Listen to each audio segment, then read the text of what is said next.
What's going on? And then I just changed tomorrow's to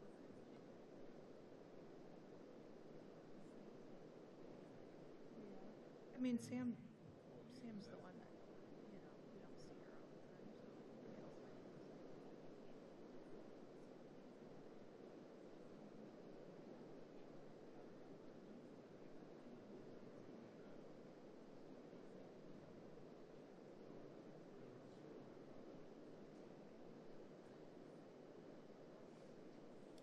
So, Dawn accepted, did Claudia tell you that she's,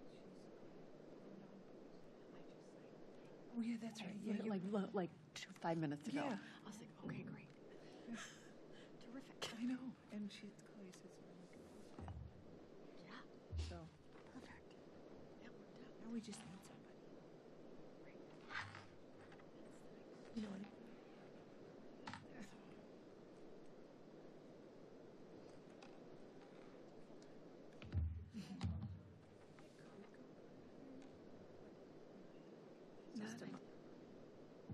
Hi. How's it going? Good. How are you? How are you?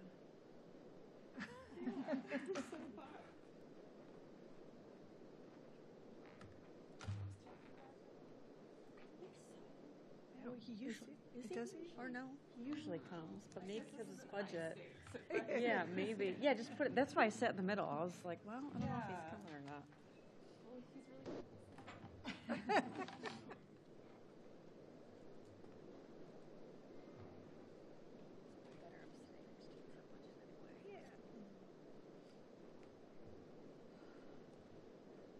Yeah, I see there him. he is. I kicked him out of his seat. He's a glutton for punishment. That's why he works remotely on Tuesdays and Fridays. You guys matched today, by the way. Oh, I didn't get the memo about pink. Like you guys. Oh, yeah, that's fine. Just because it's budget, I figured I'd sit next to him. Perfect. Yeah, we could have picked a color. We could have matched too. You and Ernie match. Well, look at us. You two do not. No. Thanks. You two Do not. All right, where are we at?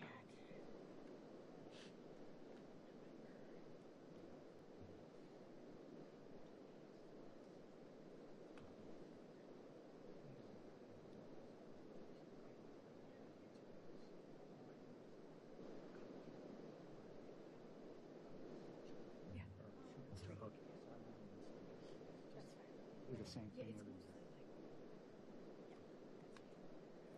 All right, everybody, we're going to get started in 1 minute.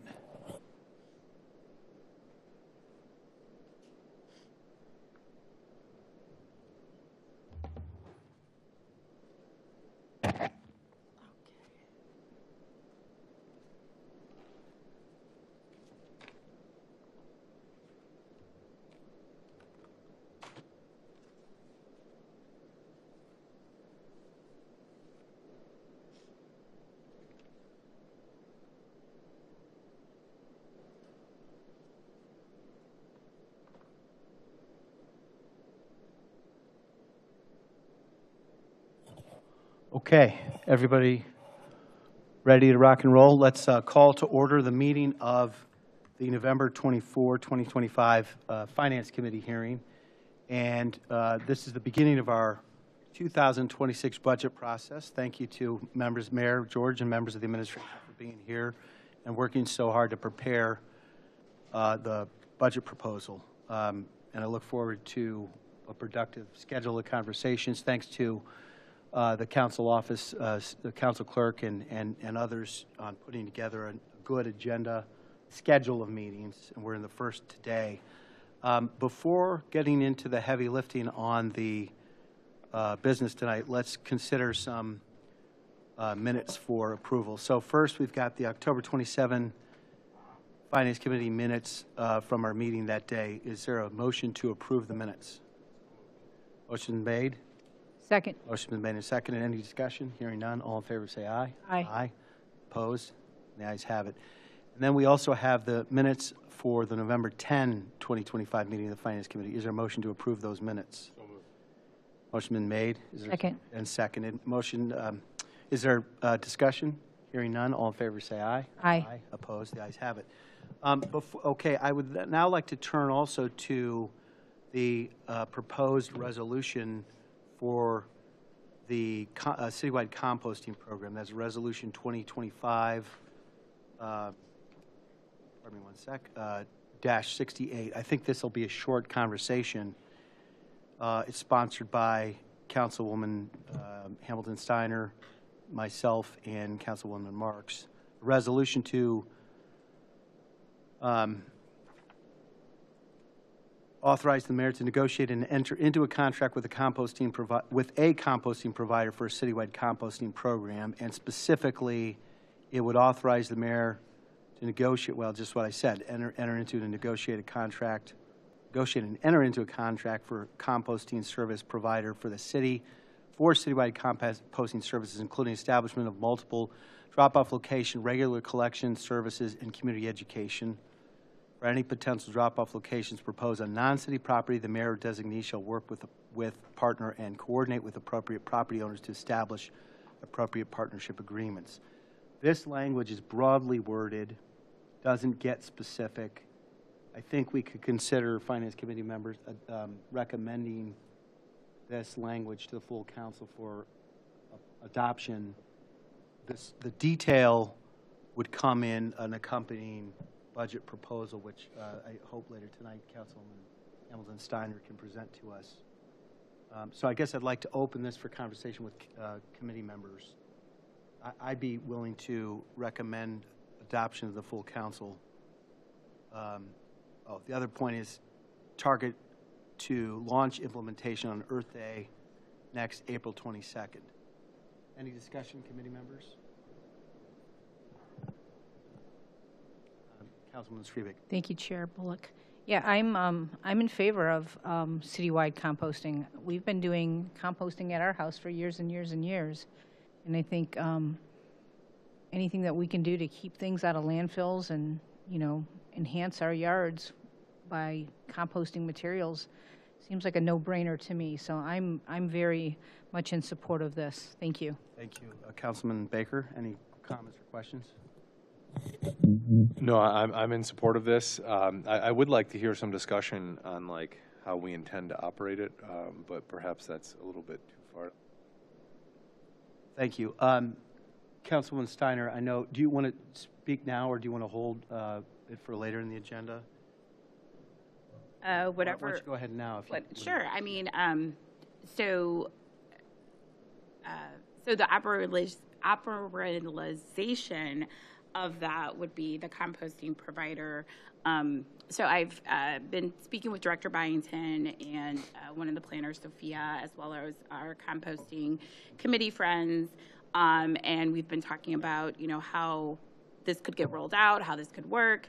We've are still in the process of completely gathering data. I've been in conversation with a potential composting provider that can provide the services about how we can roll this out. And I know that there had been some preliminary proposal work that had been done around this and doing a pilot program. And so I know our composting folks, we have a sort of bigger long-term vision for what a citywide composting program could look like. So I think we can move towards that, but I think we are leaning towards settling on adding an additional site that would be available to residents at zero cost, and it would still come in at around the potential proposal amount that had been initially proposed that the city was looking at. And so they are looking at grant funding sources and a way to provide some grant support for this as well. So I'm hoping that we can find some grant support to cover a large majority, and then the city could maybe find a way to fund the rest of it. So that's where we're at. And as far as what this additional site would be, it wouldn't be any different than what's currently happening right now at Lakewood and Madison. So at Lakewood Park, there are 6 bins that are picked up twice a week. Madison, there's 3 bins that are picked up twice a week. So you're looking at anywhere from 3 to 6 bins twice a week pickup. Thank you. And I'll note in Section 3 of this resolution in front of it, says funding shall be allocated from existing sustainability budget resources and may be supplemented by Cuyahoga County Solid Waste District or other grants. So that's in the spirit of what the councilwoman just described. Also, I know that our climate action plan calls for progress on composting, in fact, pretty substantial progress by 2030. This would be an initial step towards achieving those goals. And I know that our former staff member, Jill, in the planning department had done some work. I think the councilwoman just referred to that. Councilwoman Marks, you're also a co-sponsor. Do you want to comment on the proposed resolution?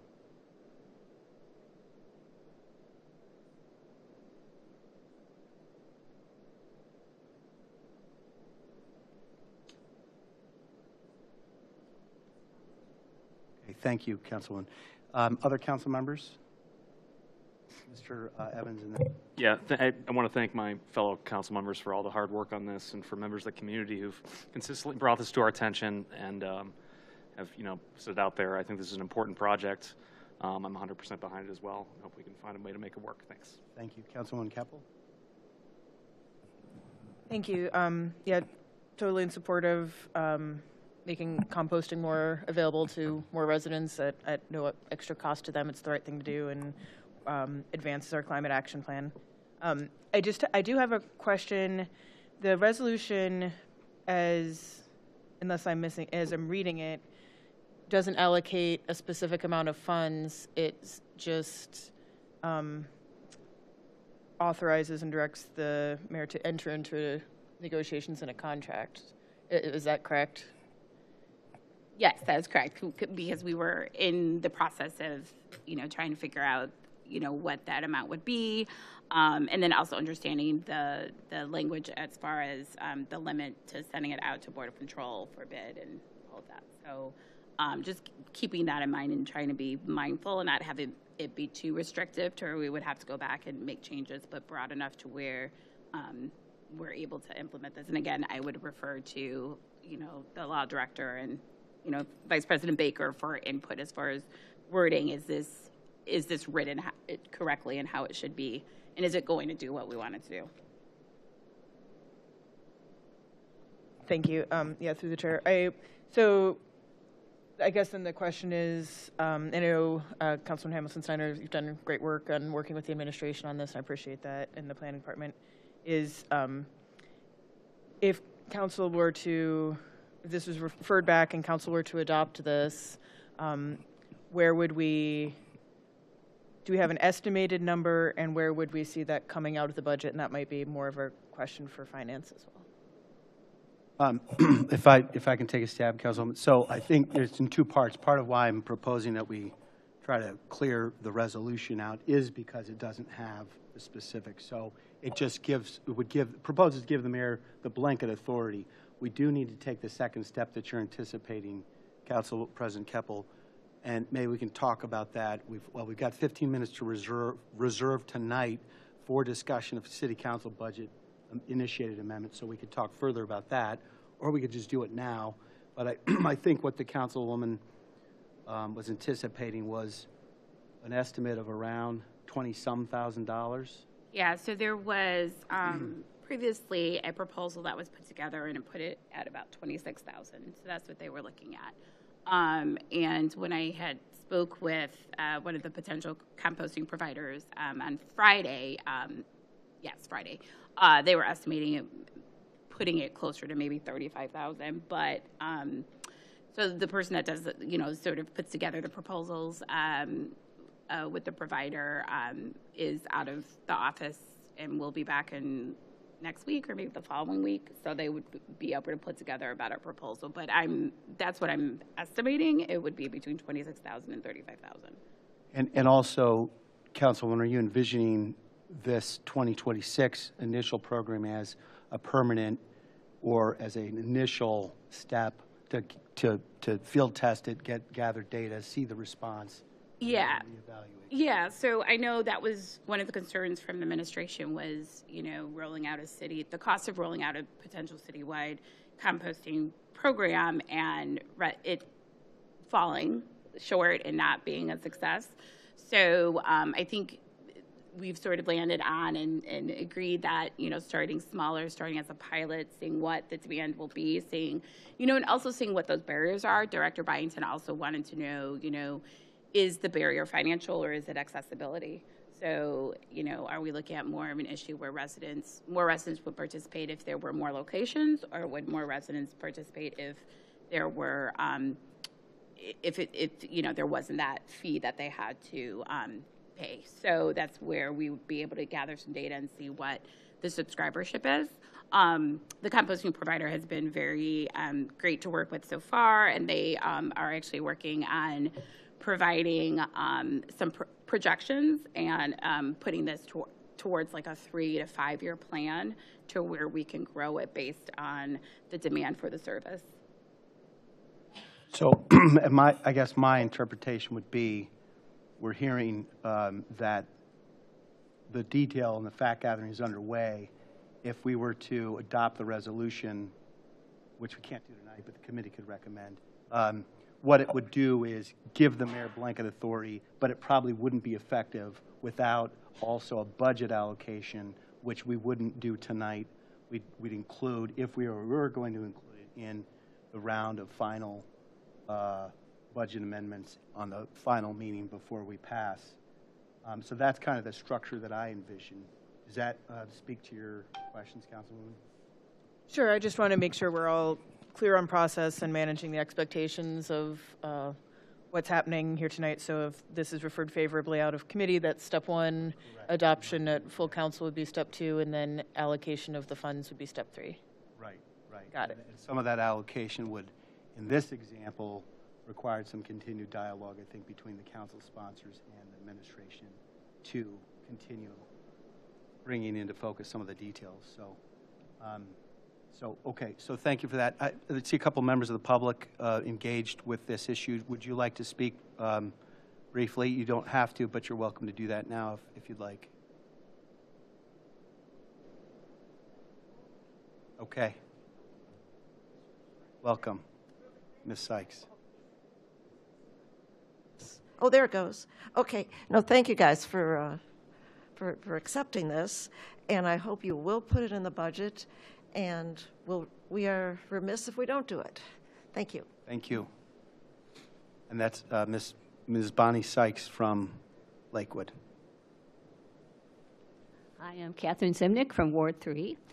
So we met with Angelina this past weekend, and to be honest, we didn't have a whole lot of time to respond to it because we just wanted to get here and get it approved in whatever format it takes.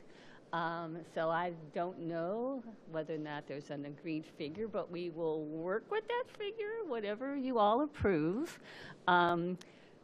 Disappointed, bummer, because we had thought we were going to have a free citywide composting by Earth Day 2026, and I guess with whatever you guys agree fund-wise, we will work with that if it means, not a free citywide, which it sounds like it doesn't mean that. It's a pilot.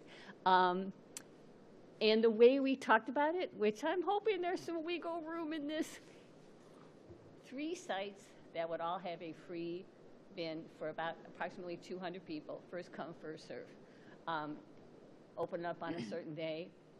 So if we could have some wiggle room, whatever amount you agree, we're 100% behind that. But if we can get more people involved in the pilot, and it means just 1 free citywide bin in an existing site like Lakewood or Madison, whatever is decided, then we think we could get, maybe naively, we think we could get more people than just the 200.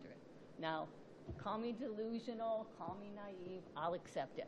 I have 200 people I have to go back and tell, I see quite regularly, to say we probably are not going to have free citywide composting. Okay, I can deal with that. But if we can get more than 200 and we can whittle down the locations to just 1, because we've got Shaker, Cleveland Heights, Beechwood, and one of them just has 1 free composting site. So if we were to have just one, and we were able to, well, my dream is we'd have everybody. But we could say, yeah, Lakewood has free citywide composting, la-di-da. Even if it's just one site, I'm okay about that. Now, Harry's not here. Harry would probably have some other things to say, but he's not feeling well. But yeah, so that's what I wanted to say. That thank you. I wanted to say thank you to all who've done so much work on this to date. And the holidays are coming up. Everybody needs a rest. And we would like to try to work out where we might get some grant money with you, if we can do that, and et cetera. All right, thank you very much. Take care. Thank you, Catherine. Councilwoman, go ahead. So what Catherine had talked about, Cleveland Heights rolled out. They have one site that is open to zero cost to residents, and it doesn't placate an existing subscriber program, so that's like a hybrid program.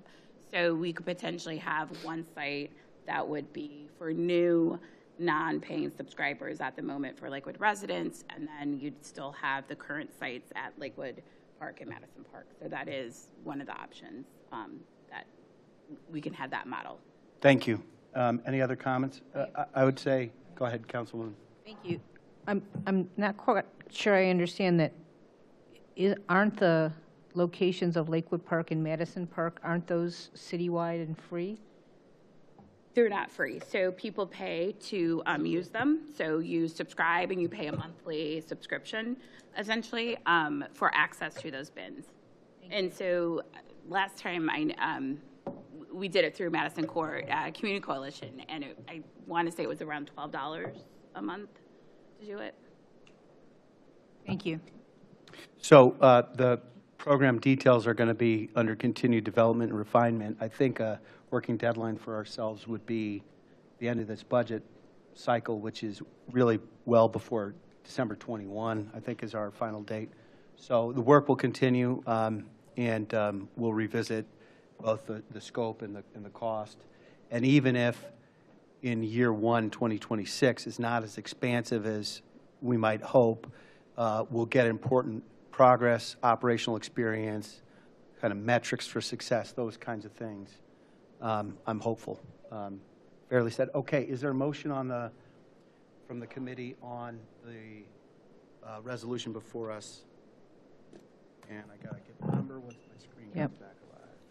I will make a motion to move 2025-68 favorably back to full council. Second. Motion been made and seconded. Any discussion? Hearing none. All in favor say aye. Aye. Opposed? And the ayes have it. Thank you. Okay, so we'll go to the top of the order here, which is to, pardon me one sec while I refresh my screen.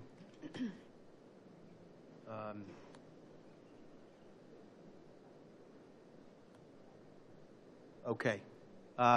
Overview of the budget document, finance policies, attainment of balanced budget, status of fund balance by Finance Director Mahoney and Assistant Finance Director Eddy and Mayor George. And then we'll have a little additional time to discuss council-initiated budget amendments. I don't expect that we're going to cover everything that council has. I know I have heard from Councilman Evans, so maybe we could consider or hear a synopsis from Councilman Evans, that section. And then we'll go to the capital budget and public works and even health insurance. I presume to the administration that we'll see those directors later in the schedule. So without further ado, and thanks for your patience, members of the administration, Mayor George, would you like to, or your designee, kick us off on the overview of the budget document?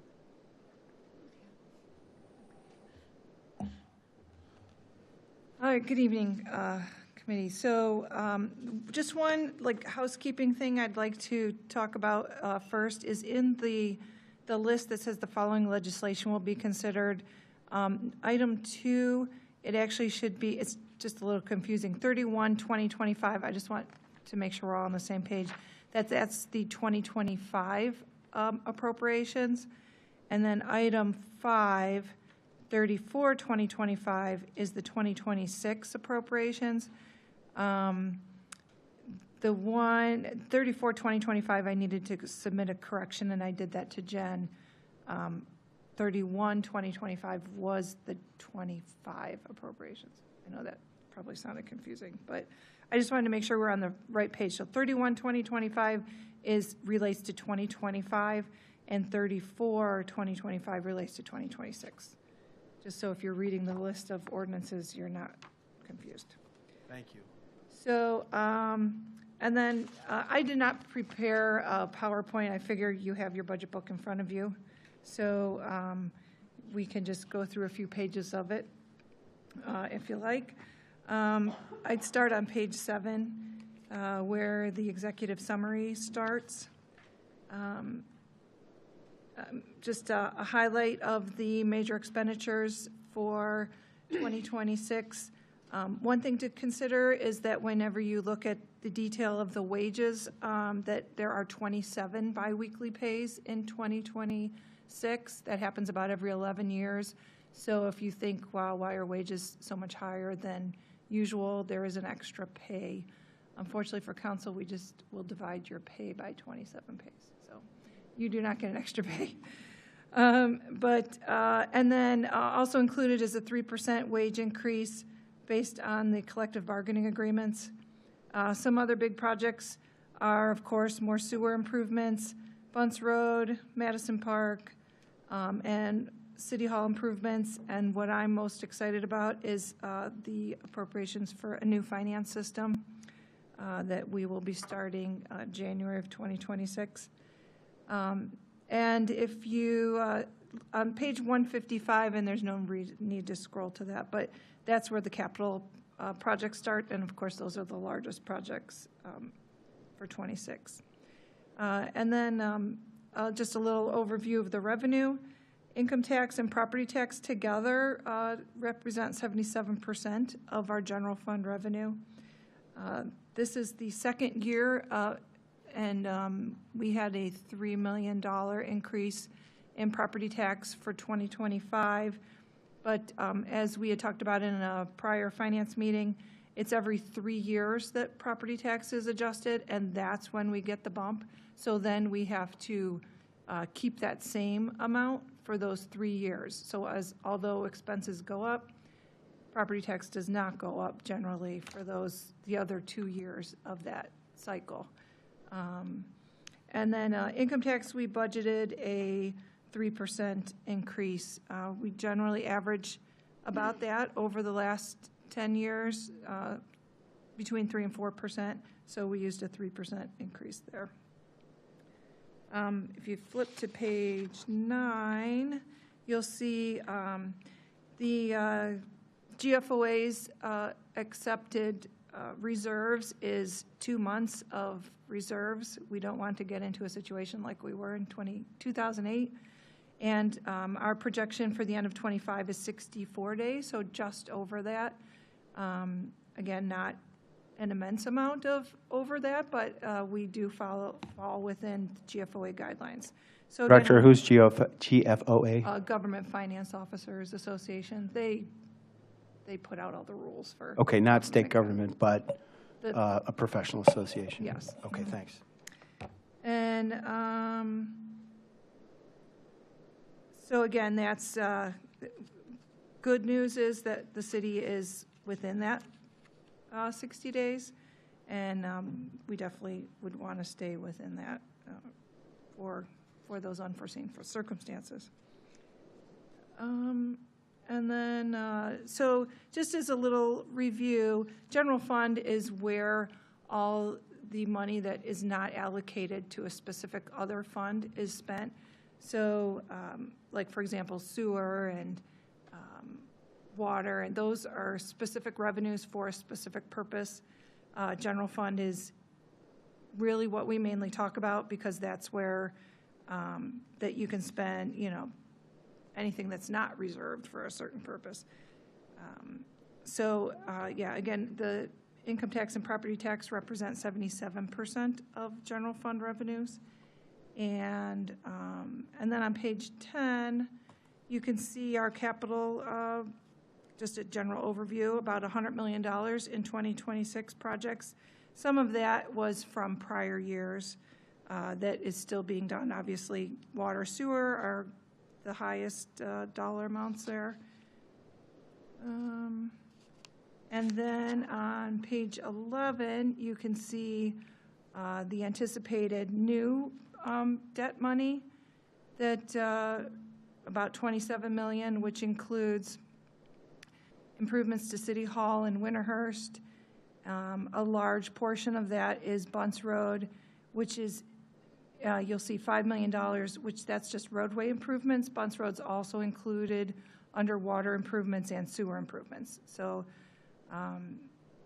you know, Bunce Road is in 3 of those sections there. Just a little note about our debt issuance next year. I have directions from Catherine, our bond counsel, to get her the final number by December 16th. We are planning to get a rated bond, one-year note that can save us about 15 to 40 basis points, which is significant money. So in order to have that, we need to, the plan, I would ask council to hopefully have them present January 20th, and then with readings February 2nd, February 17th. So we would have time to go to the rating agency to get a rating, and again, to save hundreds of thousands of dollars. Director, can you repeat that? So what's going to save the 15 or 20 basis points? By going out to get a rating. This year, we did not have a rating, and you don't some years. It costs a little more money for the lawyers to put together, but on the other hand, we'll save hundreds of thousands of dollars. So in essence, Moody's comes in, looks at our finances, gives us a rating, and that gives you a lower interest rate. Your point about the timing is just enough time to not only issue bonds, but to also conduct the rating reassessment. Yeah. So you would you're hoping that we can schedule in January the Moody's people, or? That would be the Key Bank people. The Key Bank folks to talk about everything else. All right, so how frequently do we is that a regular schedule or is it a semi-regular schedule depending on what we regard as favorable conditions for our city to get, essentially? To be rated? Yeah. Generally, on a one-year note, you might not get rated. We did 2 years ago. The city's history is take out notes for a few years and then roll those into bonds. When you do roll it into a bond, that is generally when you have a rating. But again, this would save us, even if it's a one-year note, it'll save us thousands of dollars. I guess I'm not recalling that we would do ratings that frequently. I thought we did it more like every 5 years or something, but maybe I just... It's generally when you go out for a bond issue. Okay. Yeah, Did you have a longer term. Yeah, I'm trying to, and now I think I know the answer to this, why we'd want to get rated on a short-term note. Is it because of the amount we're taking out, because it's higher than typical years? No, well, we did have a large, note last year, and then rolling another $27 million into that, I believe would be about $60 million one-year note. And it, again, just to save the interest rate on it.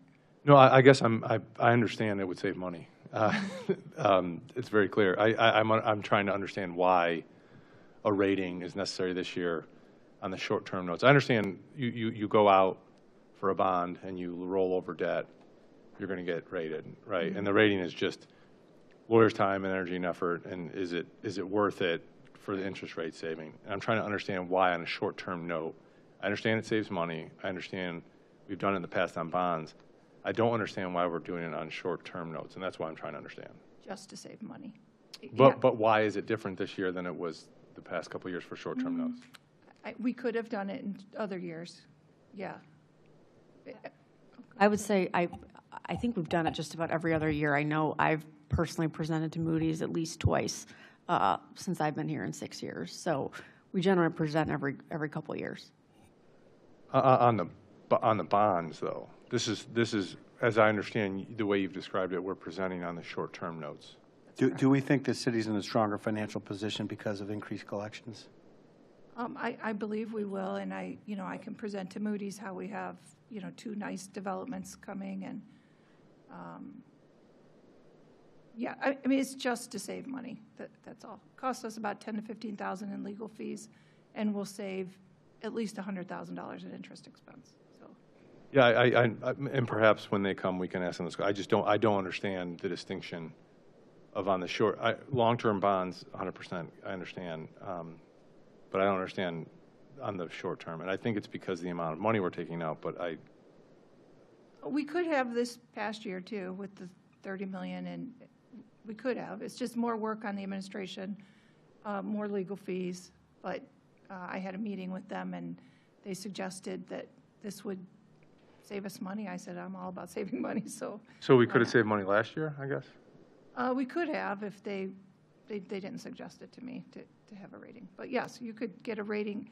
Even on a short-term note, it can always be rated. Okay, well, then we should rate every year. Probably. Okay, all right. Thank you. Okay, thank you. I think well, speaking for me anyway, we'd be receptive to working with you to schedule optimally to give the city time to save money. But thank you. Please continue. Okay, so then just on page 23, I apologize, this was not included in our first draft, and so then we set out another draft with council's priorities.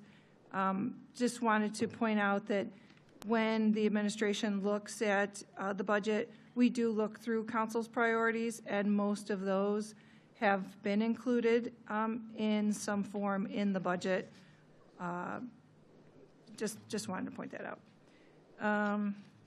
Page 29 is just a overview of the last 10 years of income tax collections, and you can see there some years good, most years good, thankfully, and some not so good. But just on the average, it's about a 4.6% increase over the years. Can I quickly interject? I noted over the weekend there's new state legislation that will curtail collections of inside millage to match inflation. So when there's a chance, I mean, not right now, it'd be wonderful to estimate what your projection for 2026 collections would be, presumably be significantly below 2025 collections. And what I read from the summary is that would apply immediately. From what I have gathered. Or unless it be 27 for 26, because it's in arrears, perhaps. Right, so the governor still needs to sign those. I'm not sure if he will or he won't. Okay. But the one that I had especially looked at, it did not seem that it will affect us too terribly much. So to be continued, I guess. Okay. If that's true, that's important information to understand. I thought I read exactly the opposite, but look forward to understanding that more. Thanks. Yep. And then just a couple other things I wanted to point out. Page 34, this starts to go through all the different funds. And again, like I said, general fund is where we spend most of our time. You can see the estimated revenues just over 64 million, and the expenditures are just about the same, which leaves us that 17,173. That's a structurally balanced budget, which is our goal every year. That meaning the expected revenues next year will cover the expected expenses and not needing to eat into our general fund balance, which again then protects that 64 days of reserves. So if there's any changes to the budget other than $17,000, we could lose that structural balance. And the administration worked hard to make sure that that didn't happen. Thank you, Director. With significant increased tax receipts, how is it that we only would have 17,000 margin under the proposed budget the administration presenting us? Presumably we'd have significantly more. Now, I did hear what you said about 3% proposed pay increase. Which is about a rough estimate, about a $2 million increase in expenditures. So that's almost the amount of the $3 million property tax increase. And again, and how about for income tax, though, increased receipts? 3%. Yeah, well, we budgeted, some some capital expenses to operating in order to lower our debt for next year. And, yeah, I mean, just the detail behind it would show you where. Okay, and so we're saying we have 64 days of reserve proposed for next year? That's correct. Is that higher or lower than 25 and 24? It's a little bit lower than 24. Okay. I'm also, do we still have a rainy day fund? And I know previous finance directors would sometimes allocate part of the present year surplus to the next year's hospitalization fund to kind of lower the future year's healthcare expenditures. Are we continuing that practice? Yes. Okay.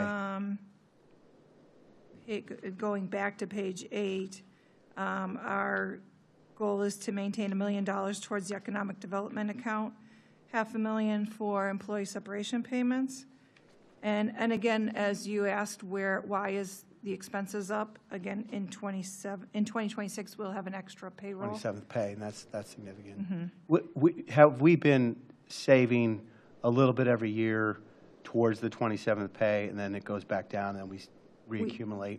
We have, yes. And then Thank we you. will start again next year to start for 11 years Okay. in the future.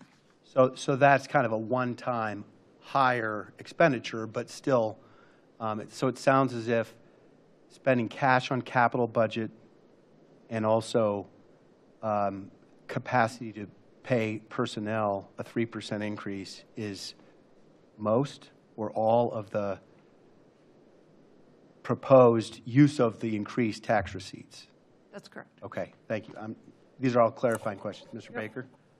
Yes, thank you. And that's kind of getting to Councilman Bullock's point. It looks like in capital, we have the proposal is to allocate $277,000 of general fund money towards capital, with some restricted accounts also paying capital, CBDG, assuming the paving and such. I don't know what the special revenue funds is or are, but I think to that point about the structural balance, if council did want to find ways to fund programs, you could essentially take capital and put it into bonding.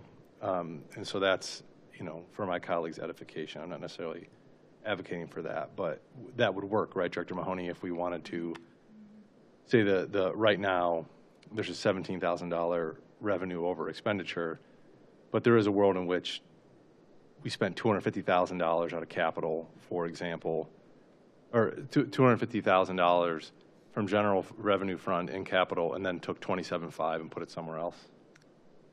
We could, but I mean, my goal, as you know, Councilman, is to try and reduce debt, so. Yeah, and my goal is to try to explain to my colleagues what our float is here and what our power is. So that's all I'm just trying to explain to my colleagues. And I agree, we should try to spend as much money that we have and not go out for bonds. So I agree. Thank you. Although there is the argument that with capital, you allocate the financing for capital across the usable life of the system. So for a telephone system, that might be 5 or 10 years. For a vehicle, a different time period. For a road, it might be 15 or 20 years. Now, if we had as much cash as Westlake, maybe we would just pay cash for everything. But since we're not there, and we may well have higher capital reinvestment costs because of the age of our community than Westlake, we've had this practice of financing our capital for the most part. And I appreciate everything you're saying and agree with the thrust of the financial policies. But, I mean, there is that argument, too, right, that you would spread the investment costs of capital across the usable life. That is an argument. And when interest rates were less than 1%, yeah, that sounded great. But now, interest rates are a little higher, interest expense is higher. So the goal is to, especially not to spend, not to take a $100,000 project and pay it over 30 years. That's a lot of interest on that. Fair enough. Yeah, those are good points. And I think what I'm referring to, I'm remembering from previous finance directors, would not be a $100,000 project. It's more like higher than that, $500,000, $1 million project. But it's a great point about the interest rates. Okay, thanks for the dialogue. I've been talking a lot. Other council members, do you want to? Keep going. Okay. Oh, that's about it for me, unless anybody has any questions.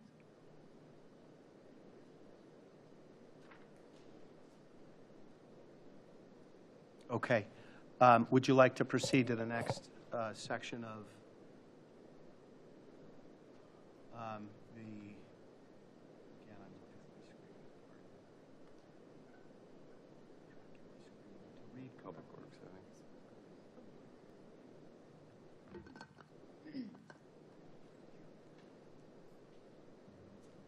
One more question while you're looking. I see, and thank you, Assistant Director Eddy, for your emails that kind of outline where we're at. It looks like we're at 30 million in income tax collections. Are we going to hit budget, or are we going to go over budget for the end of 2025, do we think? No, we're pretty close for the current. It'll be close. Yeah, I thought we should be a little higher than we are right now. But it'll be pretty close to budget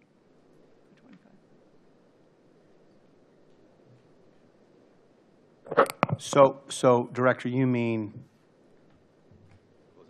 we're on budget, you thought we might be over budget or under budget? No, I thought we should be a little farther than we are at this point of the year, but hopefully it'll pick up here the next couple months, and we'll end up just on budget for income tax.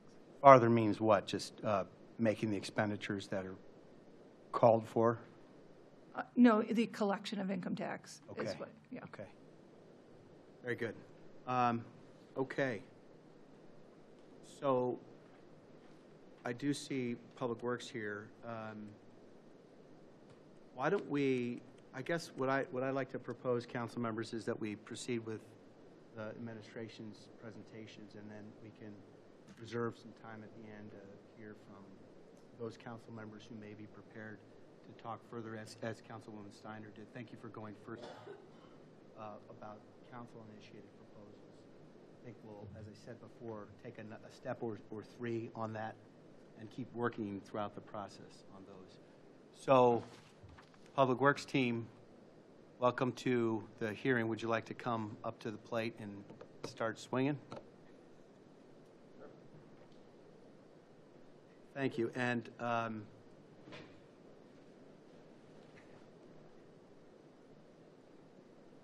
our agenda says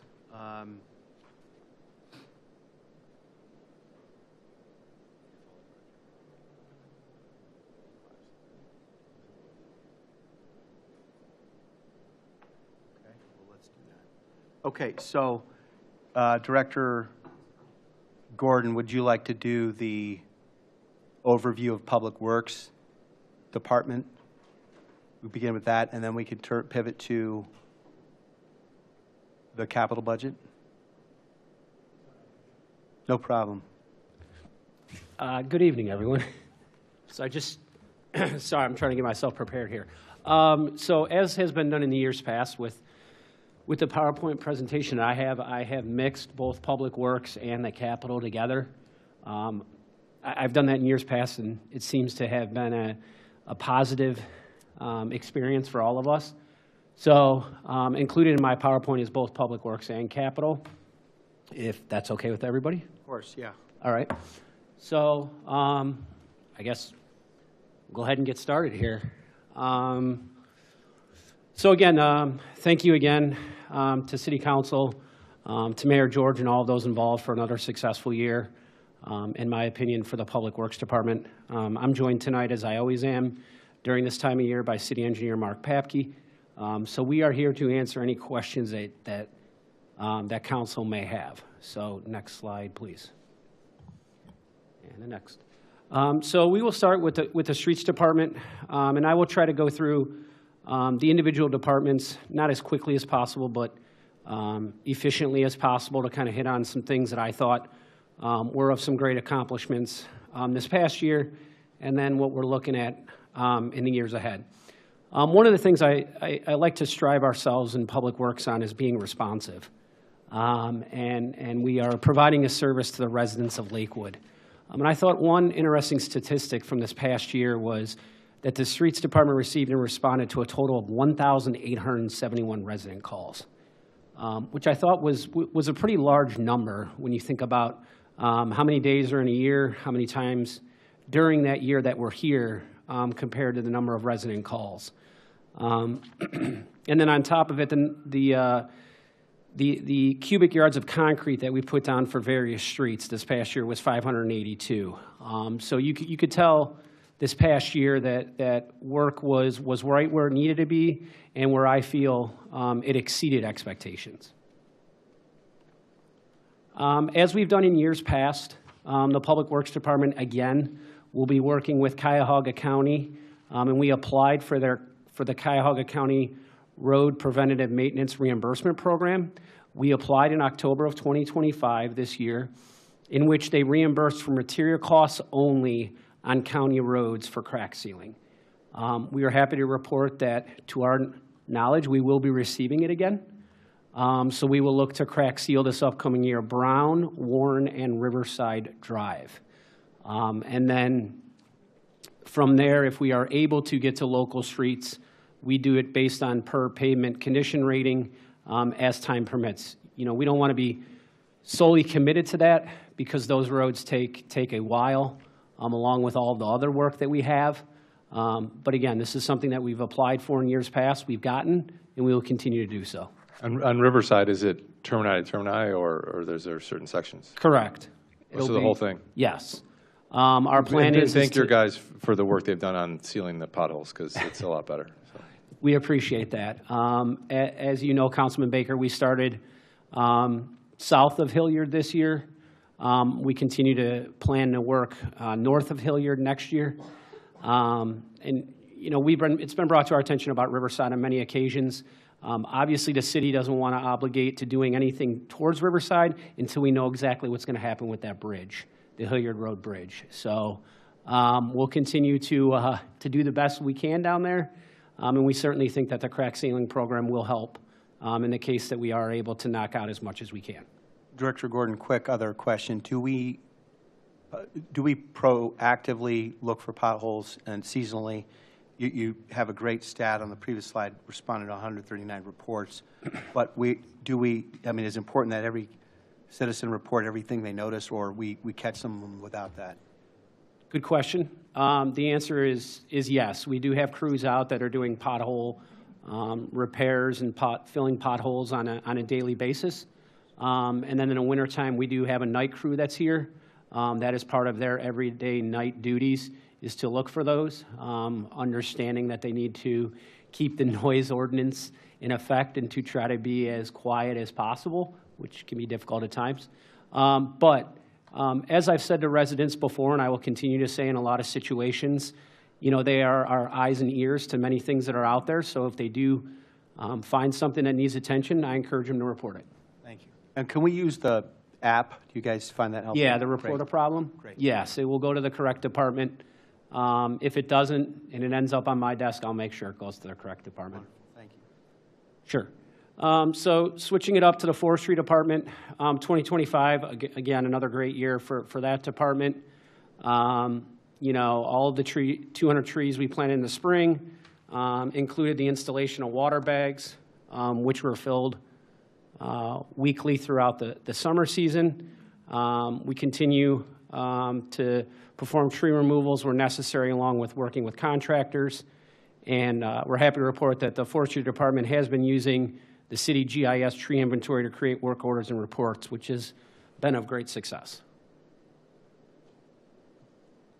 This upcoming year, again, the city has been awarded the Tree City USA for 48 years. I think that's another excellent accomplishment. And we're estimating in our budget proposals to plant anywhere from 350 to 400 new trees. Again, this will be based on bids received. And we will continue to plant both in the fall and spring of every year. And we will continue to work with project managers to replace trees during construction projects. I fully understand that has been a very hot topic as of late. That is something that we work directly with the construction and engineering department project managers on, is during construction projects, if trees are to be taken down, we do look to replace them. That is something that we take as a priority. Just in certain situations, unfortunately, that can't happen for many different reasons. But if it can, we will certainly do that. And one interjection there, Director. I know some years ago, for some road pavement projects, we had contractors who had the ability to, for some trees, excavate under roots and thread pipes under roots, and so you could preserve some of the mature trees. Do we still pursue that?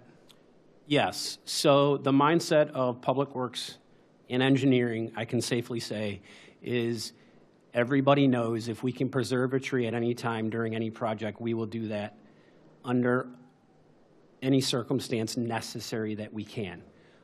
In certain situations, if a tree cannot be preserved and we have to take it down, we will, but that is the absolute last measure.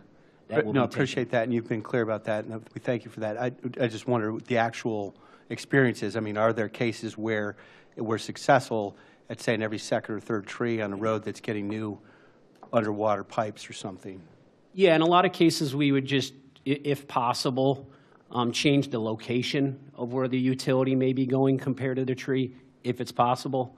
And that is the best case scenario. We try to avoid going directly under trees where we can because it just does not create a good circumstance. So if we are able to create any type of adjustments, we do that. Okay. You know, another time it might be great to just get some detail or data on that. And I appreciate your point that it's not always possible, but thank you for. About trees too. Did you want to say something? I do. I have one question about trees too. First of all, thank you, Director Gordon, for all the work, hard work of your department this year. You were on my street today, planting some trees, and I was glad to see that. And I wanted to ask you about these 12 trees that were performed by contractors and what the case would be. Is that just because of the size, or is there a different circumstances going on there? So there could be a few different circumstances, great question, that could be involved with using an outside contractor. You could have utility lines. We certainly do not perform any tree removals when it involves utility lines. You could have this situation where the tree is on private property and considered a nuisance. City staff does not go on private property to remove nuisance trees. We contract that out. And it could be something that we had our forestry department go out, take a look at, and it's just out of their scope of work. So there could be multiple different factors involved with having a contractor perform that work. Thank you. Thank you. Please proceed. Yeah. Sure. With fleet management, this past year, again, another successful year with our fleet department. You know, they continue to look into the best possible equipment for the city, from vehicles to equipment to anything you can think of that would fall under fleet management. They had some great accomplishments this past year, and that included transitioning 3 hybrid vehicles for administrative use with more to follow. So we've taken a lot of the hybrid vehicles and handed those down to the necessary city staff to be used here in the city, and we will continue to do so.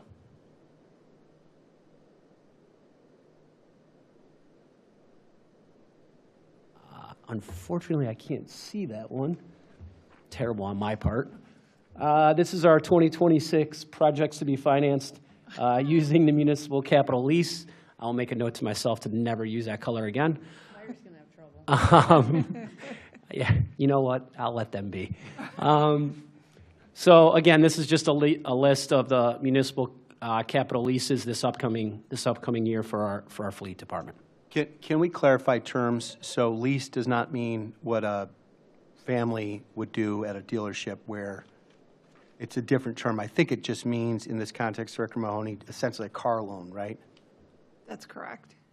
Okay, so we're financing to own these vehicles. That's correct. In 5 years, or do we know the time frame?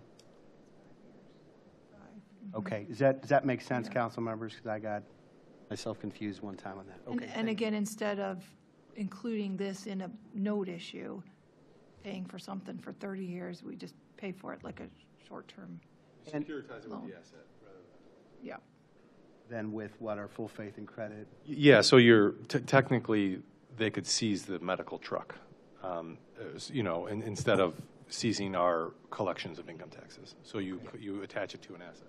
And I was going to ask, Director, do we know the typical usable life of the vehicle? So we're going to pay for it in 5 years, which is a common experience for most of us in our private family vehicles. But I expect there's going to be a range, whether we're dealing with a heavy truck versus a light-duty vehicle. But can you speak to that?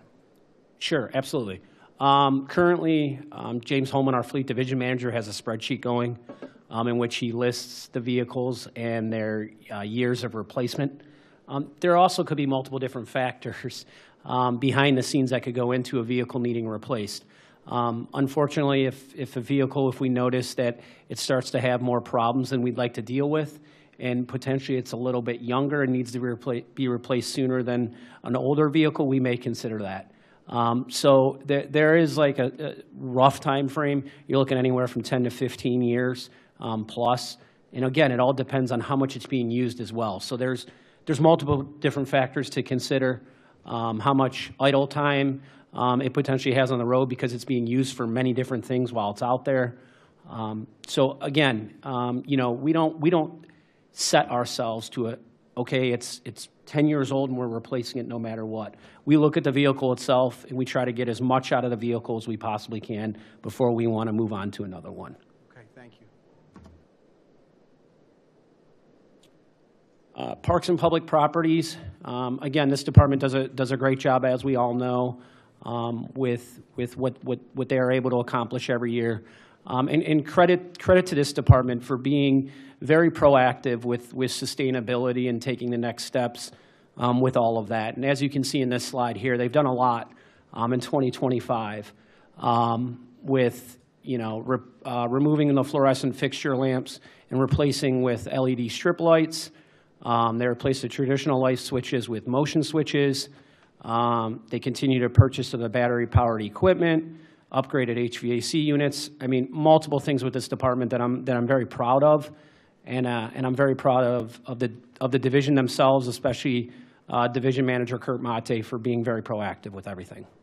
Director, on this slide, what's a VFD, two phosphor pool pump room? What's VFD? It's a kind of like a high-end pump that is used at Foster Pool for the motors that are down there.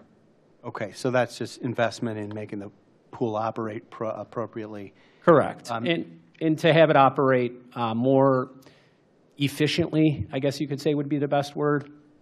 We've noticed through our times of after Foster Pool was constructed, and we were able to do some research on different things and visit other facilities and areas which we could become better in. And this was just one of them to become more efficient would be the best word. Okay, energy efficient, you mean? Yes. Okay, and I appreciate the diligent work there. So the lighting, the light switches, the pumps, I mean, those will all add up and compound. That's good taxpayer dollar stewardship, and it's also contributes to our climate action plan. And that's, you know, rather than one big project, you're doing diligent work on the details, and that's all going to be worthwhile and pay off. Thank you also, Mayor, for continuing the court and the ball field regrade. I know you've been working on that for 4 or 5 years now with the school district, and I think that's a big deal. You know, I mean, we have only so much acreage per capita. Remember, always we have fewer park acres per person than Chicago does. So when we're reinvesting in our parks, I mean, usability goes up, people respond. That's really good work. Any comments? Okay, we'll keep rolling. Go ahead. All right, great. And again, this upcoming year in 2026, as this department has done in the past, and as you just hit on, they'll continue to be proactive with cost efficient improvements. They're continuing to explore energy efficient trends with LED lighting, charging stations, HVAC replacements, all of those types of things.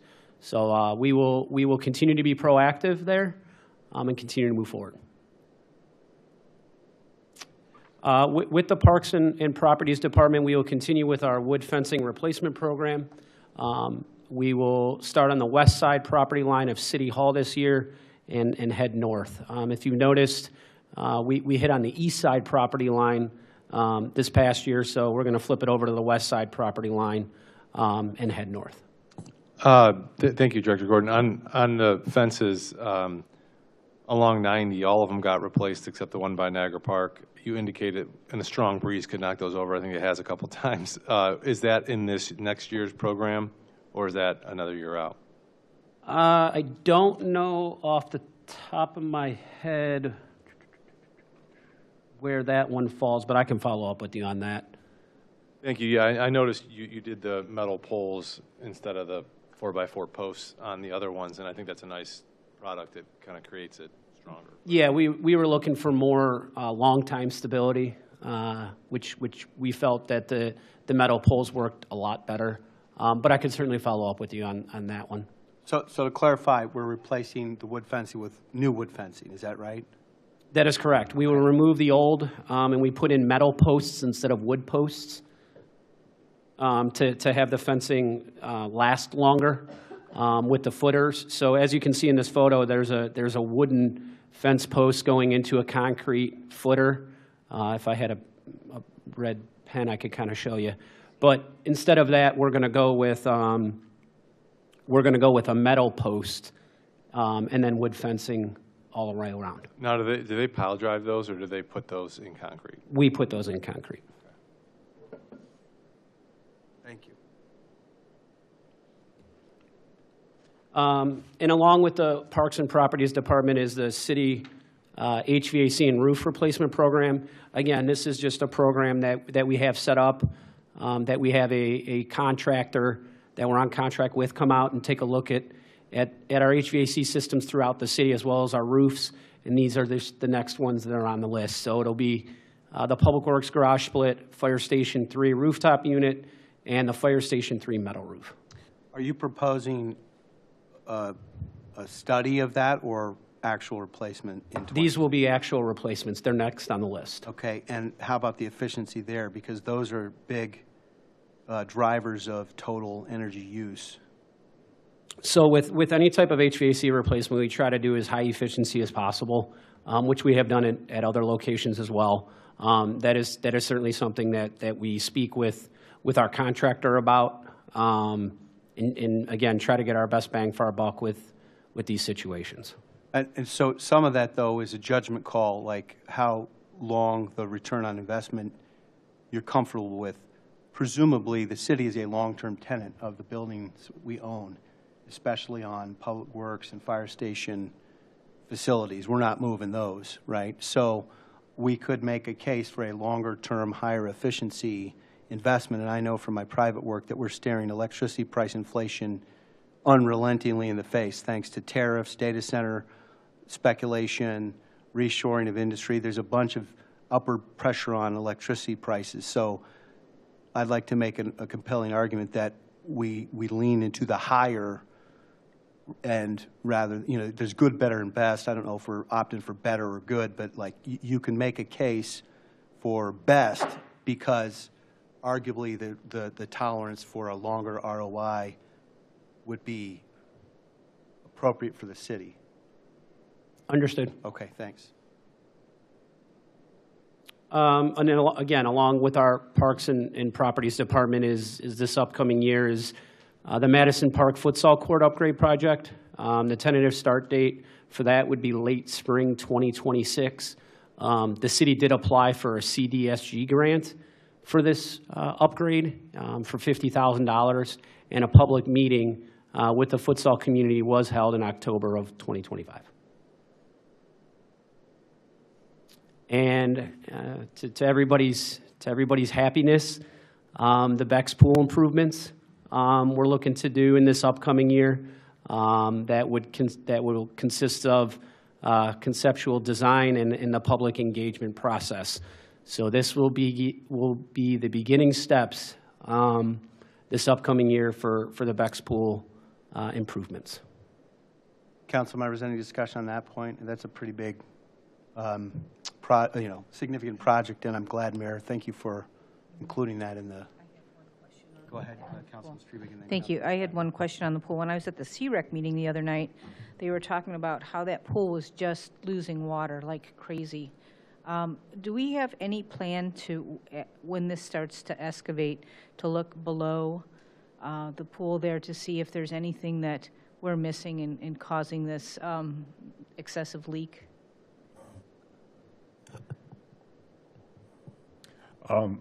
Yeah, basically, it's the pool's age and the amount of cracks in the liner of the pool that the water is seeping through. And with, putting in a new pool there, we'll be able to minimize that.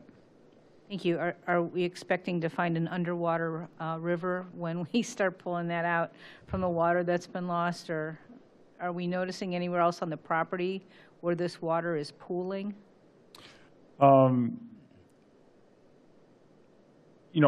be doing soil borings in that, and that'll tell us where the water table is. Very good. It all depends on, where, where utilities are, whether it's finding its way, out to the combined sewer in that area or not.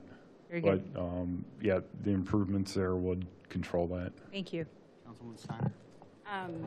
So just confirming that both the Madison Park, the foosball, and the Beck's Pool, those are all in line with the Madison Park master plan, correct? Those were both cited.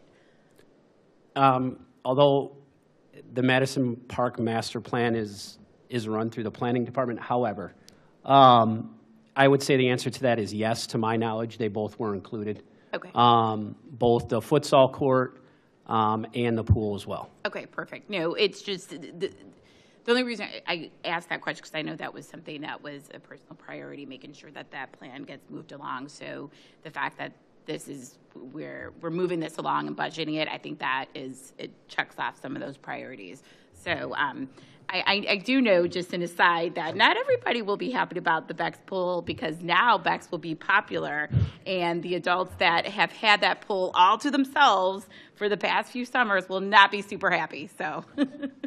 And Councilwoman, just to clarify, so yes, the futsal courts, and then the design and engineering for Beck's with hopefully construction over the winter, and then. As I'd mentioned at a previous meeting, the Madison Park component, would it be after that design? Okay, just to make sure we're on the same page. Got it.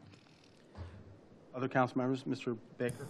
Yeah, and I don't want to wait to ask planning and then tell us it's public works. So could you describe the engagement process? And the answer could be planning's going to do it.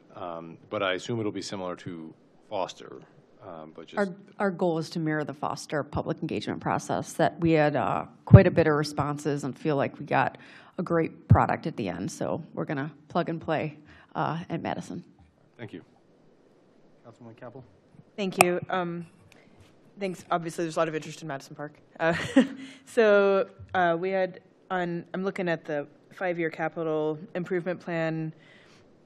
Things are kind of separated out as always, but so we have there's a line for the tennis courts, which includes the futsal, used to be tennis courts, and then has a line for the Beck's Pool renovation, but right above the Beck's Pool renovation is another line that just says Madison Park for year 2027. Is that entirely the playground? I see there's 150 NatureWorks grant pending for playground, but is What that page? the rest of it? What page? We are 162.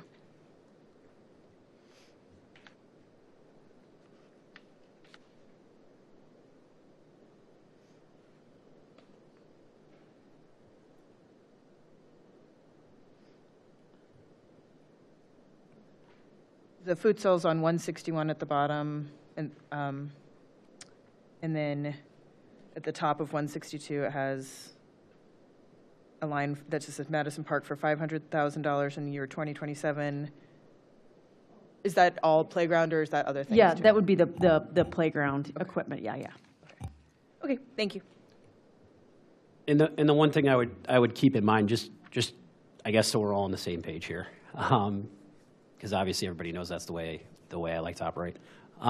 is two things here. Number one, please be patient with us through the Beck's Pool improvements in engagement, public engagement process. There's a lot of groups that are gonna be in on this. There's gonna be a lot that's gonna need to be discussed, and we will certainly do our best to satisfy all parties involved.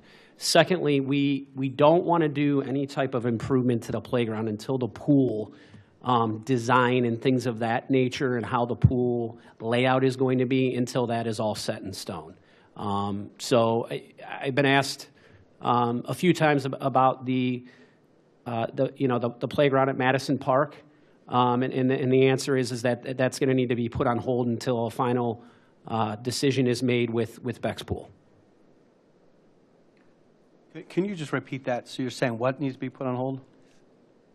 So I've been asked about the playground at Madison Park, and what needs to be understood is that the playground and looking at how to design it all. Correct, and updating the playground, that will all be considered once the layout of Beck's Pool and how all that is going to go is decided upon. Because the last thing you want to do is upgrade the playground and then be right back into that area again with the Beck's Pool. Okay, so the point is administration is proposing to stage first the pool, then the playground for a bunch of different reasons. Probably planning capacity is part of that too, right? Correct. There's a method to this madness, let me say it that way. Councilwoman? I was going to say because part of that plan is going to figure out what does the capacity of the pool need to be and what is the size of that footprint that needs to be. So it may be that the pool is expanded, and then that means that the playground may get moved or shifted or whatever. So you don't want to do your upgrades and invest in a new playground, and then that limits what you can do with the pool. Understood. Any thoughts from other council members on that point?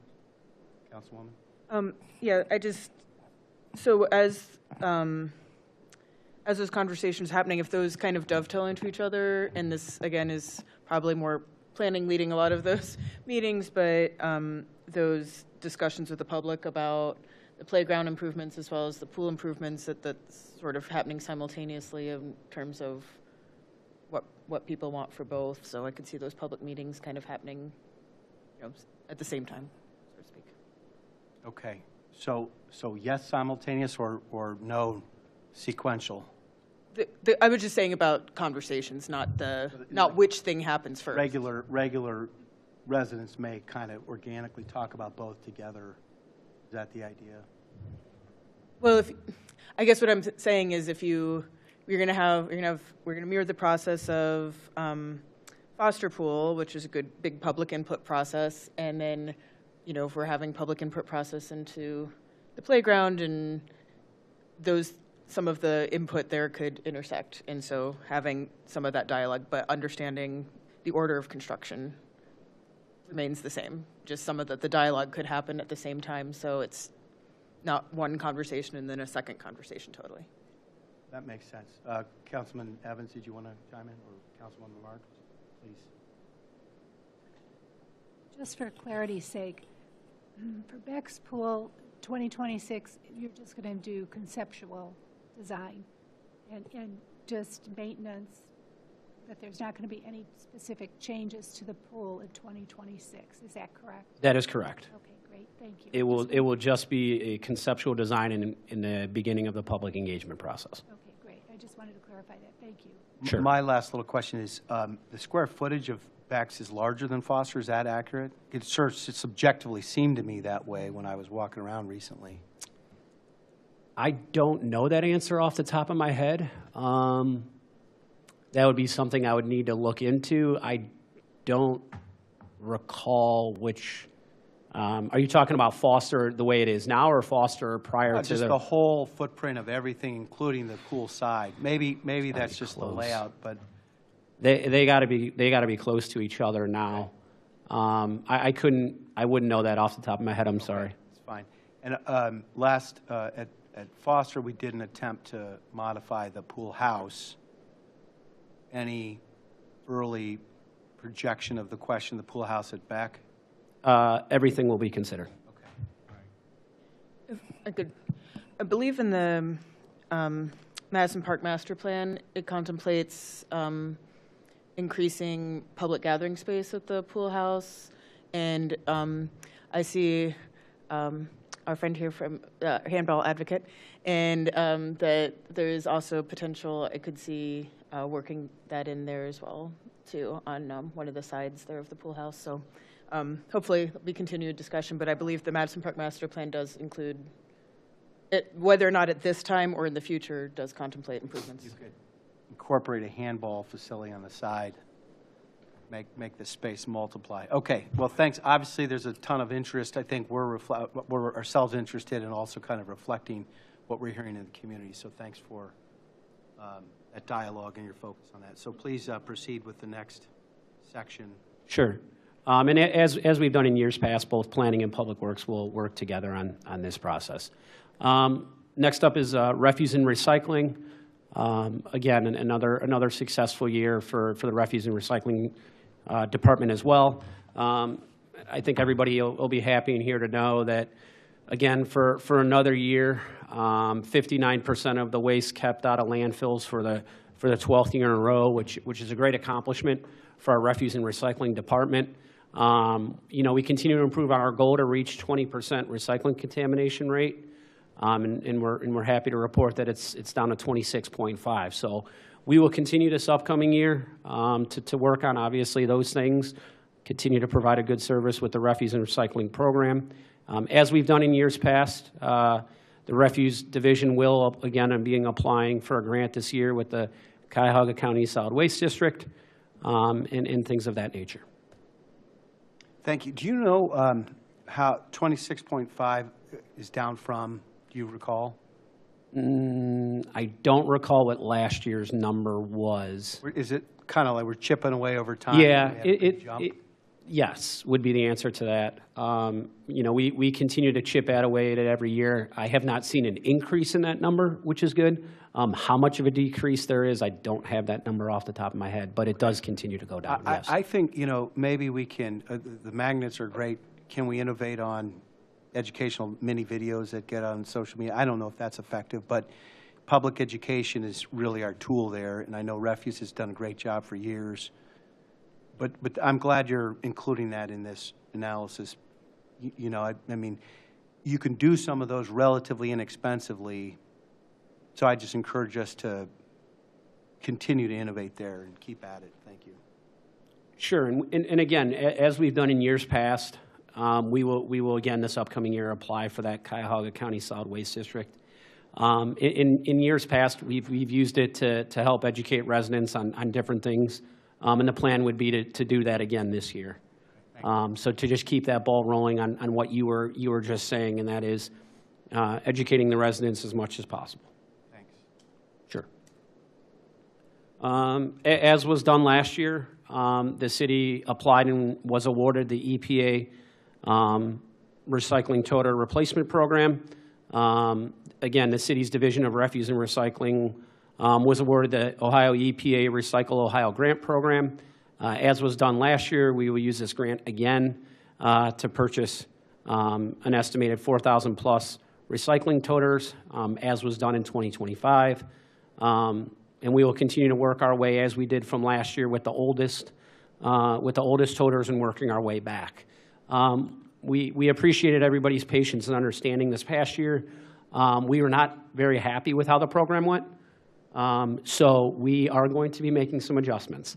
And that will include the distribution of these new toters coming by our refuse and recycling department, among some other internal changes that need to be made to make the program run more efficiently. So we will be excited to roll that out at some point. We're in the process of getting all of that together as we speak. Thank you. And I appreciate this grant. Are there any grants or any plans to trade out the green trash cans? So this grant you can only use for recycling. We continue to explore any grant opportunities that are available for the refuse toters. And if we are able to come across those, you know, we will certainly jump on that. Unfortunately, with this grant, it's only for recycling. Right. Thank you. And before going to the next section, an important constituent called my wife, wanted to pass along a compliment. Just today, went to the new refuse and recycling center and said, hey, it's terrific, well designed, it's clean, easy to use, all that stuff. Just a big improvement over the former facility. Not that the former facility wasn't functional, but you know, she noticed with kind of fresh eyes, so compliments. Mr. Baker. Yeah, Director Gordon, I met with, he's actually a constituent, but it sounds like you're also potentially aware of as well. For our organic waste pickup, so our leave pickup, we typically, I believe, use a company that essentially just puts it in the ground and landfills it. He's interested in running a kind of compost facility, and so I understand he's reached out. I think it would be nice to see that organic material used in a way that's more sustainable than just put into a landfill. So if it makes sense for the city, I encourage us to explore that opportunity. Sure. Moving on, we're going to move on to our water and wastewater and water metering department. This department has had what I would like to consider a very interesting year. An interesting meaning, I'm sure, as we all know, following the city on social media, that we had a certain amount of water breaks this year that were much higher than years past. So I certainly want to give this crew recognition for coming in some of the most less desirable conditions, and continuing to provide a great service. You know, they strive themselves on, if there is a water break, getting it repaired and water back on as quickly as possible. And they continue to do that, and I am certainly proud of them for that. They continue to make great strides with the backflow program as well, and many other things that I feel go unnoticed because they're underground. So again, as you can see here, there's a lot of numbers that are certainly jumping off the page at everyone, but this department will continue to just moving forward would be the word I would use. Can you, Director, is there any rhyme or reason to why we experienced more breakages in 25 than previous years? There's nothing set in stone exactly why the water breaks potentially occurred this year more than others. You know, the weather certainly does not help. That certainly does not help the factor. And this past winter, as we all know, was kind of all over the place. You know, you have old infrastructure here in Lakewood, and we're actively and proactively replacing as much as we can, as quickly as we can. So when you have old infrastructure, you know, things are going to happen. But we don't have a pinpoint reason as to why. The numbers kind of fluctuate year by year. We're very active in the Public Works Department in looking at analytics, in looking at, you know, what has been done in the past, what did the numbers look like over the past few years, you know, where can we get better? It wasn't some crazy number that jumped off the page. It just seemed like it was a number that was a little bit more than years past. Okay. So there isn't a set reason. We're experiencing the breakages in old sections, not in newly replaced sections? Correct. Okay. Correct. Councilwoman?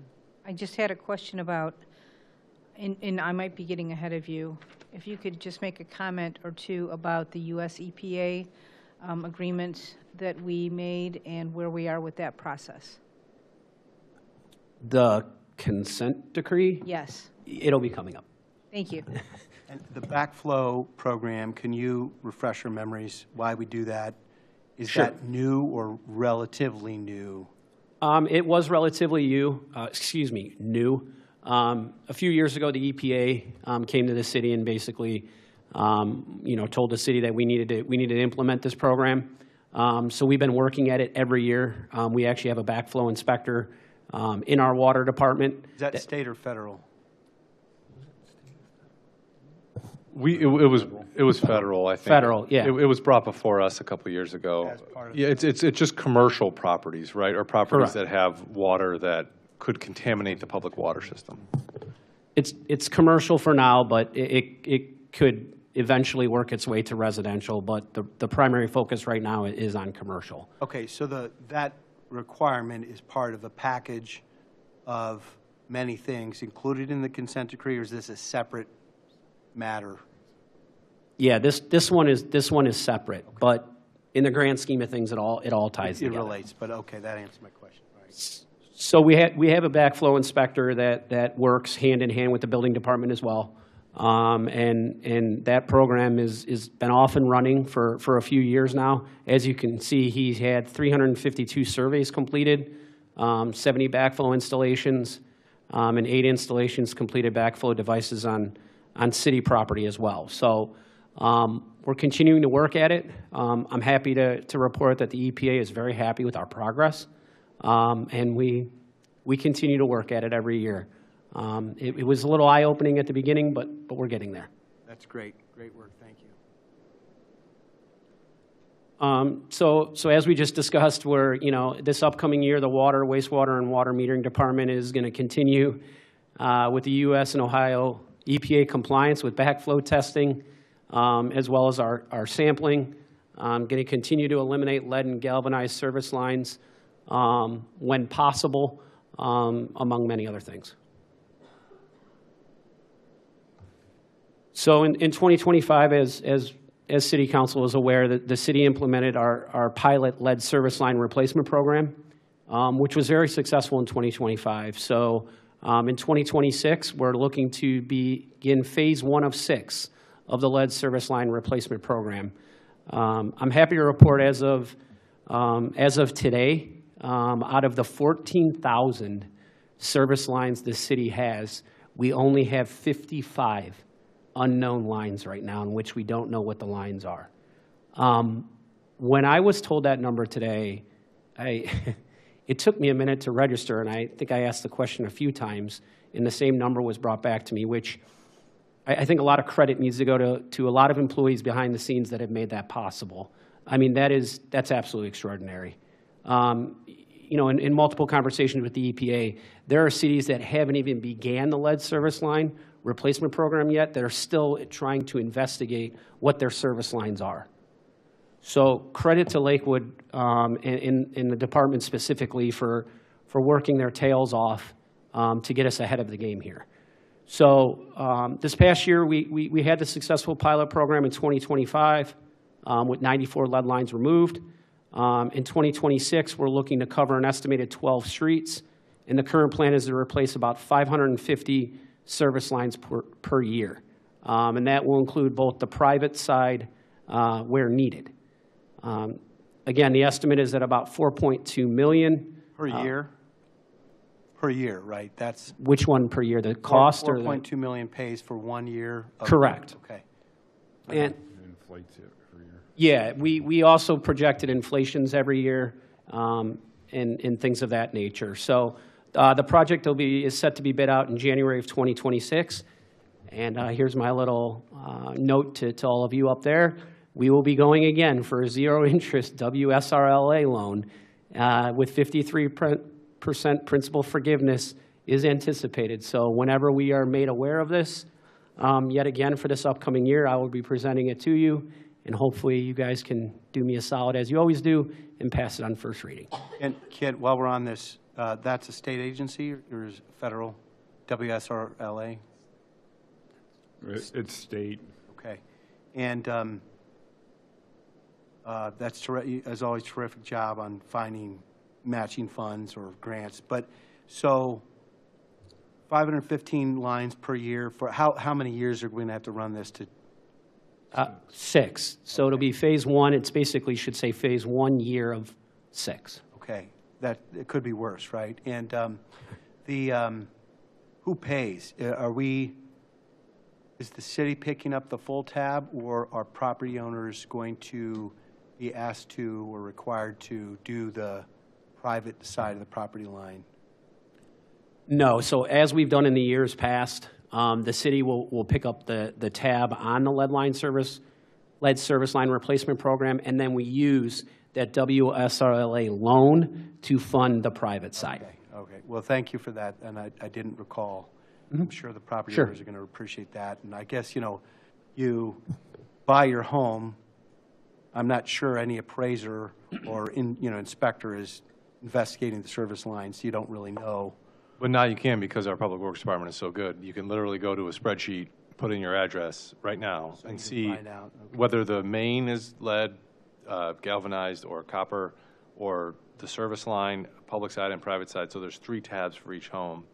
And what I will say is I tell everyone about this in my day job, and they're amazed that we cover the cost. I think it's part of that WRSRLA loan requires you to do it, so we take the money, and then it's a good thing we can pass on to the residents. But, I mean, this is a tremendous project that Public Works does. And, I mean, lead service lines, talk about something that has been a scourge of our society for the last 70 years, and we're systematically taking that down. So it's just I pause to give you guys credit for that.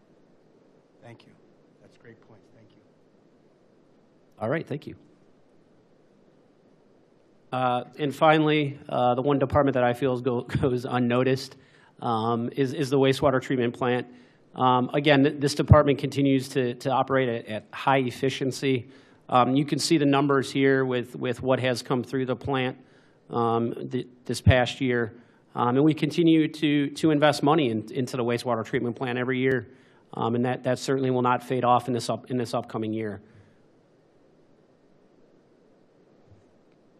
So again, in 2026, I will certainly hit on some smaller projects, excuse me, larger projects that we're going to hit on at the wastewater treatment plant. But these are just a small list of things that this department is looking to do in the upcoming year. And again, this all has to do with remaining in compliance with the EPA and being as proactive as possible to make sure that everything is operating correctly. One of the things that we're looking to do in this upcoming year that is proposed on the capital improvement project list is the screening rag compactor.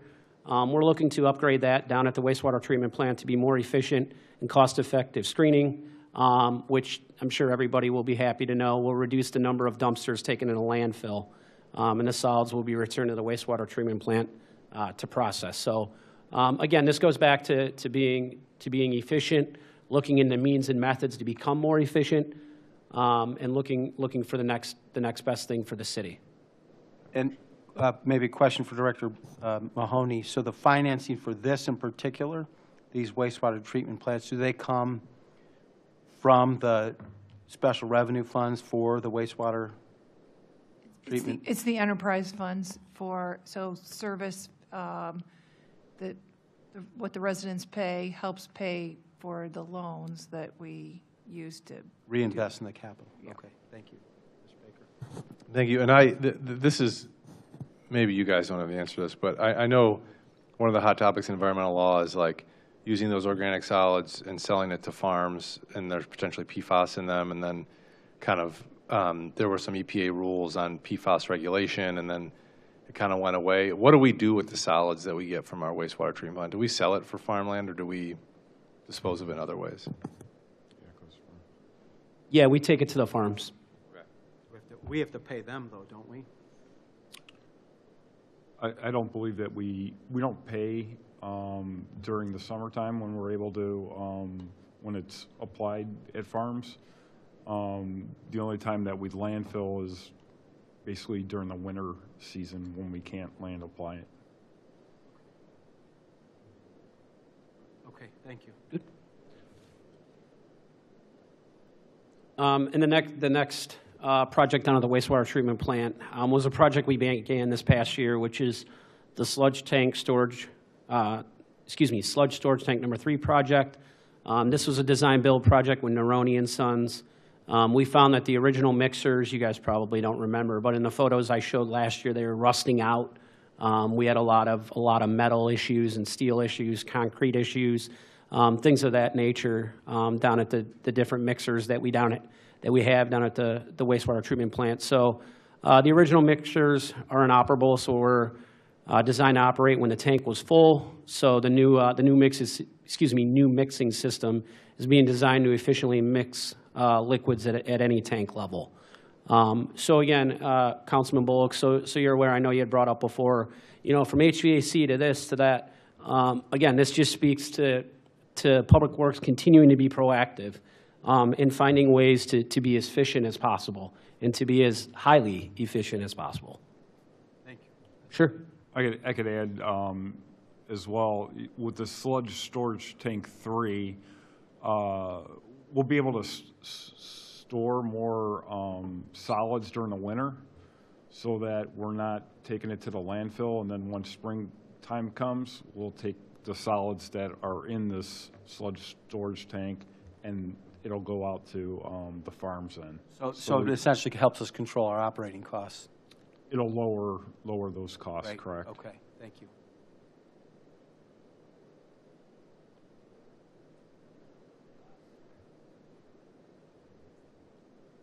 I note there's fewer questions about wastewater treatment plants than there are about pools.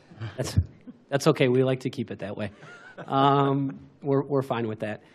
So now we'll get on to the engineering and construction department. I will certainly turn it over to Mark here at certain points to speak on some projects that he is taking the lead on and things of that nature. As was done last year, and we continue to do every year, is the pavement condition rating. The average PCR per length here in the city of Lakewood is 82 in 2025, and our PCR goal is 80. So we're right there. We're right where we like to be, as this graph shows.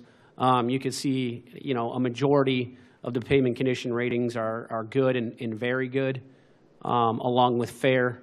We're a little bit less value with the poor.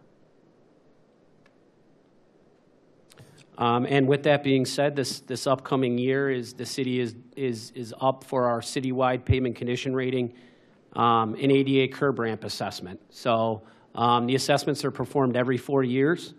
The last curb ramp assessment began in 2022, and we used both the PCR and the curb ramp assessments to determine future improvement projects. And with these assessments, we are looking at different new means and methods with it, and we're kind of discussing internally what we would like to do with this moving forward. Thank you, Director Gordon. And what's interesting is I look at the PCR. I always go back to the PCR map. It's one of my favorite maps. That and the leaf collection map are the two I look at the most. It actually looks like Madison's in great shape, but Detroit and Clifton are inching towards, under our citywide average, where, they're in the 40s, 50s, and 60s. And I could look at the capital plan, but what's when are we thinking Madison and Clifton may be touched? Well, Detroit. I'm sorry, okay. yeah, Clifton and Detroit, sorry. We don't right now at this moment have Detroit or Clifton on the agenda for anything immediately in the near future. We are aware of both of those. Obviously, with Bunce Road upcoming, that's kind of taken the lead at this time. But we are aware of it. We have begun to have some preliminary discussions about both, and we should have further information down the road with that. Yeah, I know it's RTA, it's the county, it's a lot of people, so just interesting. Thank you.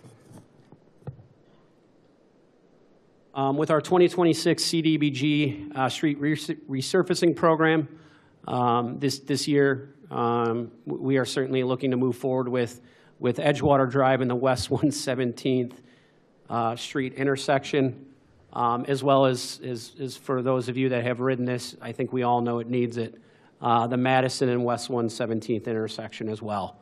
And then the street that we are proposing to do is Quail.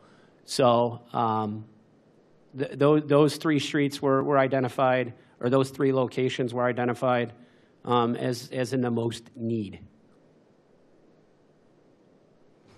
And Director, is that the sum total, along with Bunce? Or that's a CDBG? CDBG is completely separate than Bunce. Yeah, I understand. But are there additional streets beyond the CDBG program and the Bunce project? Not for this upcoming year. Because Bunce is so big? Correct. Okay. But we'll also do crack fill and maintenance with potholes, which there's value there because we essentially extend, or crack seal, I should say, we extend the life of the roads that way. Yes, that is the ultimate plan. Okay. And again, this upcoming year, the 2026 citywide striping program, this has had some great success in the years past. As council may or may not be aware, this past year we focused on all of the high visibility crosswalks that were seen as priority ones in the active transportation plan. We'll be happy. I'm happy to report that next year our proposal is to knock out all the priority 2s, as well as the priority 3s, Riverside, and Lakewood Heights Boulevard, and then miscellaneous citywide striping as well. What you'll be happy to hear is when we do things like Riverside or other county roads, Lakewood Heights Boulevard, with that grant that we apply with through the county, they do reimburse us for material for pavement striping as well. So we want to make sure we're getting our best bang for our buck. So we do include certain streets to try to get value back with that. So. And can I ask, the type of striping that's called for under your plan is white stripes? Does it include the green pavement markings where there's bike facilities involved, or other things I'm not thinking of? It does not. Can you please go back a slide? Reason being the active transportation plan, the high visibility crosswalks, those are obvious. Riverside Drive would just be all the street markings at this time. Same with Lakewood Heights Boulevard. So it does not include the green painting in any of these locations. So that might be included as bike facilities and lanes and so forth get added, but right now what you're contemplating is essentially a refresh and in some places an upgrade or more visibility markings like the ones at Bunce and Madison, or excuse me, Hilliard and Madison. Correct. And what we're trying to do here is to be as cost efficient as possible as well, to try to get in as much citywide striping as we possibly can. I'd be lying if I said that the green pavement markings that were placed on Hilliard and Madison, those are rather expensive. So, you know, if at any time that were to be considered, then you're knocking down significantly other areas that could potentially get done. Okay. I mean, there's another option, which is to expand the budget capacity and just do it fast. But I understand your logic, and there's certainly merit to that. But I mean, that's a hot topic, and we can keep working on that. All right. Thank you. Sure. The citywide parking lot improvements project. For those of you that have visited Lakewood Park and have ever ridden down the West Drive along LCA, if you can get through that without bouncing out of your seat, please let me know.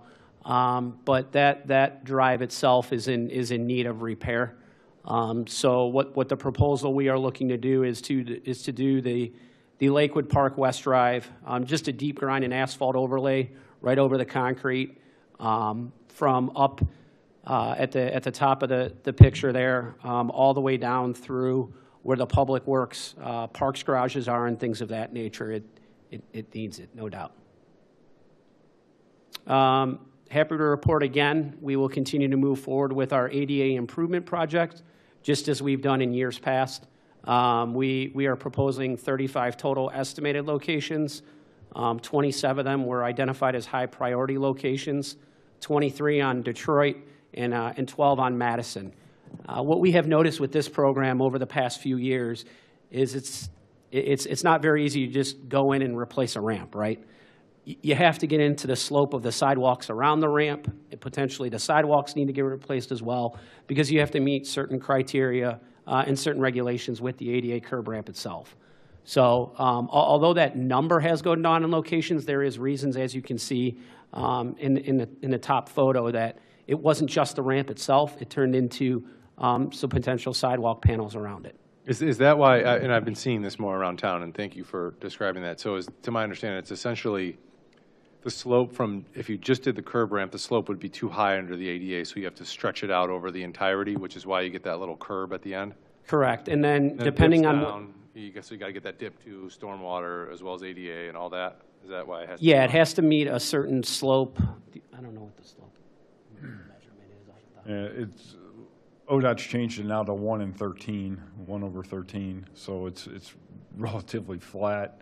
You know, recently we just ran into one on Marlow where we ran into a geodetic monument that, you know, we had coordinate with Cuyahoga County on that. So, you know, we're faced with, you know, all the utility obstructions and things of that nature. So, you know, a lot of these locations are pretty challenging. Underground utilities, is that the idea? Correct. Correct, whether it's underneath the curb ramp itself or underneath the sidewalk panel surrounding it. Okay, and so this is another case of chip away over a period of years. Correct. Any best estimate how many years? If we diligently work at this and allocate, a like amount year by year by year, is this 10 years, 5 years, longer? I think it's going to be a yearly thing ongoing because, we have 1,500 and I think 64 curb ramps. Wow. And, with the weather that we have here in Ohio and, snow and the vehicle traffic, a lot of times, trucks will cut the corner quick and bust it up. So, I think it's just, it'll be a forever ongoing So once we get item. done, we'll go back to the beginning. Correct. Yeah, it's an ongoing Okay. maintenance item. I know Councilwoman Keppel, this is a priority for you. Do you want to? I'll just say thank you. That's it. We'll continue to work at it. And this slide shows, I love the new street signs outlined in black as opposed to the old ones, so that's awesome. You can thank Mayor George for that. Thank you, Mayor. Look at Adam. Top. It's okay. So with that being said, I am going to take a break and let Mark take over for a little while here to hit on his babies as we speak. Are we going to the capital budget now? Yeah, we've been knocking that as we've gone along here. Okay. So I've had a request for a pause or a break for everybody to take a 2-minute break. I was going to joke, Director, do you want any more responsibilities under Public Works because you've got probably the biggest spread of anybody? I would appreciate just leaving it status quo for Maintaining, now, okay. please. Thank you. Let's take how about a 3-minute break, and then we'll be right back.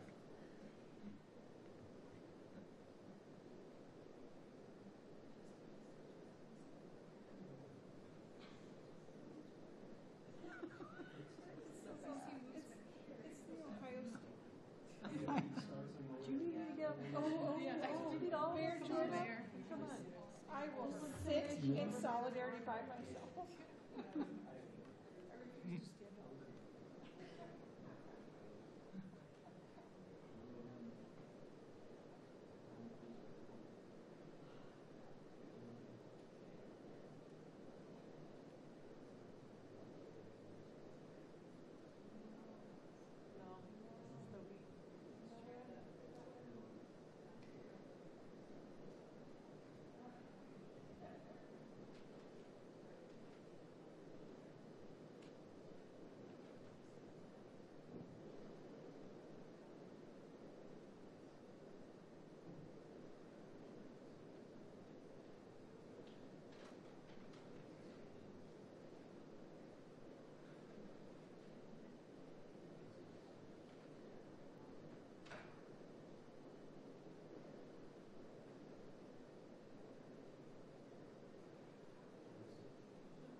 You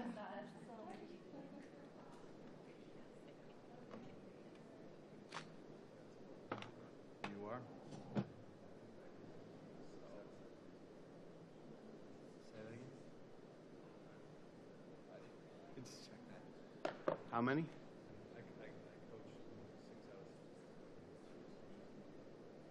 A lot.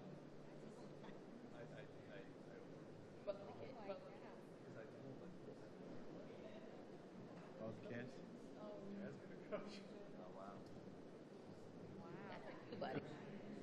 So much. Yeah.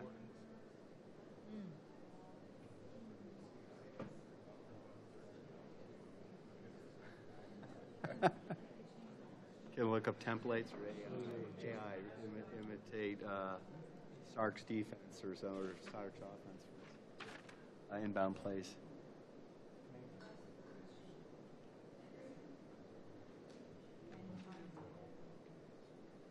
Okay, ready to rock and roll? Let's resume the committee and call upon City Engineer Mark Papke to continue with the presentation. Thanks. Give you an update on our integrated wet weather improvement plan and consent decree progress. This year, we've been totally in compliance with our interim partial consent decree. As a matter of fact, we were audited by the Ohio EPA. They came here, including Region 5. And they like all of our progress and everything that we're doing. We're meeting all of our deadlines and milestones. They're very pleased with that. The CSO 052 project, which is WPCLF and OPWC funded, construction's going to be starting up here in January, and it'll extend till June of 2028. We'll be gearing up and starting preliminary design on CSO 059 with preliminary design and flow monitoring and sampling. Where's 052 and 059 at generally? 052 is Madison and Riverside. That's basically where the old animal shelter So we're doing an interceptor pipe is what we're going to do now there? Or we're going to be going under the river okay. With that project. And then 059 is by the Carlisle, over that area, Nicholson. And that's going to be a tank? Yeah, underground tank. So 52 is a pipeline, is a tank? Is a tank. It's a 6.1 million gallon storage tank. It'll sit on the campus where the current wastewater treatment plants are, right? Yeah, next to HRT and the wastewater treatment plant where the old animal shelter. And that's got capacity for intense storm, and then you pump it afterwards out, right, to process? Correct. It'll store water until the storm goes through, and then gets pumped to the plant when the plant has capacity to treat again. And while I've interrupted you, the audit is annual or just happened to be this past year? They haven't audited us in probably like 10 years, so they came out. They can do that at any time, but they typically don't do it every year. Okay, so we passed with a strong performance this year, and we may not see them for a couple of years. Yeah, it's kind of when they feel like coming to visit you. Thank you. And we do have some slides coming about, coming up about CSO 052, so Okay, thank you. they will be ahead. Other consent decree projects include the 2025 water main, which is Northland North, the IWIP improvements there, which is currently in construction, and upcoming Bunce Road project, and all the IWIP improvements we'll be doing there, with construction starting next year in April and extending to October. Now, why are those pipes IWIP improvements? Was that a over-under water infiltration issue? Yeah, and also the relining of sanitary sewer pipes, and then also doing manhole separations where we can. Okay, thank you. Yeah. Next slide. So here's the 052 storage project. So this gives you a little insight of what that'll look like. It's basically 150 feet in diameter. It'll be 30 feet deep with 15 feet underground and 15 feet above ground. And the lower right corner shows the diversion chamber that'll be across the river to get the water into the tank. It's a pretty large structure. So yes, this is a consent decree project. This was the next highest priority CSO project due to public recreation there on the Rocky River. Large volume of CSO that discharges to the sensitive Rocky River. So upon completion, this project is going to change our percent capture of pollutants system-wide from 94.2 to 96.5%. And that's massive. I'm realizing, I mean, that's half of a football field in diameter. Yeah, it's That's large. huge. Yeah. It is. So project schedule, we had bids open in September. EPA gave us the award for funding on October 30th, and I just got the signed agreements. So we'll be doing our pre-construction meeting here in December and giving them a notice to proceed in January, and tree clearing will start in April or before April, and they'll be under construction. As you can see, the total project costs $39 million. We did come in under the engineer's estimate, which was good. That also, that $33.7 million also includes a $3 million contingency, so hopefully we'll come in even under that.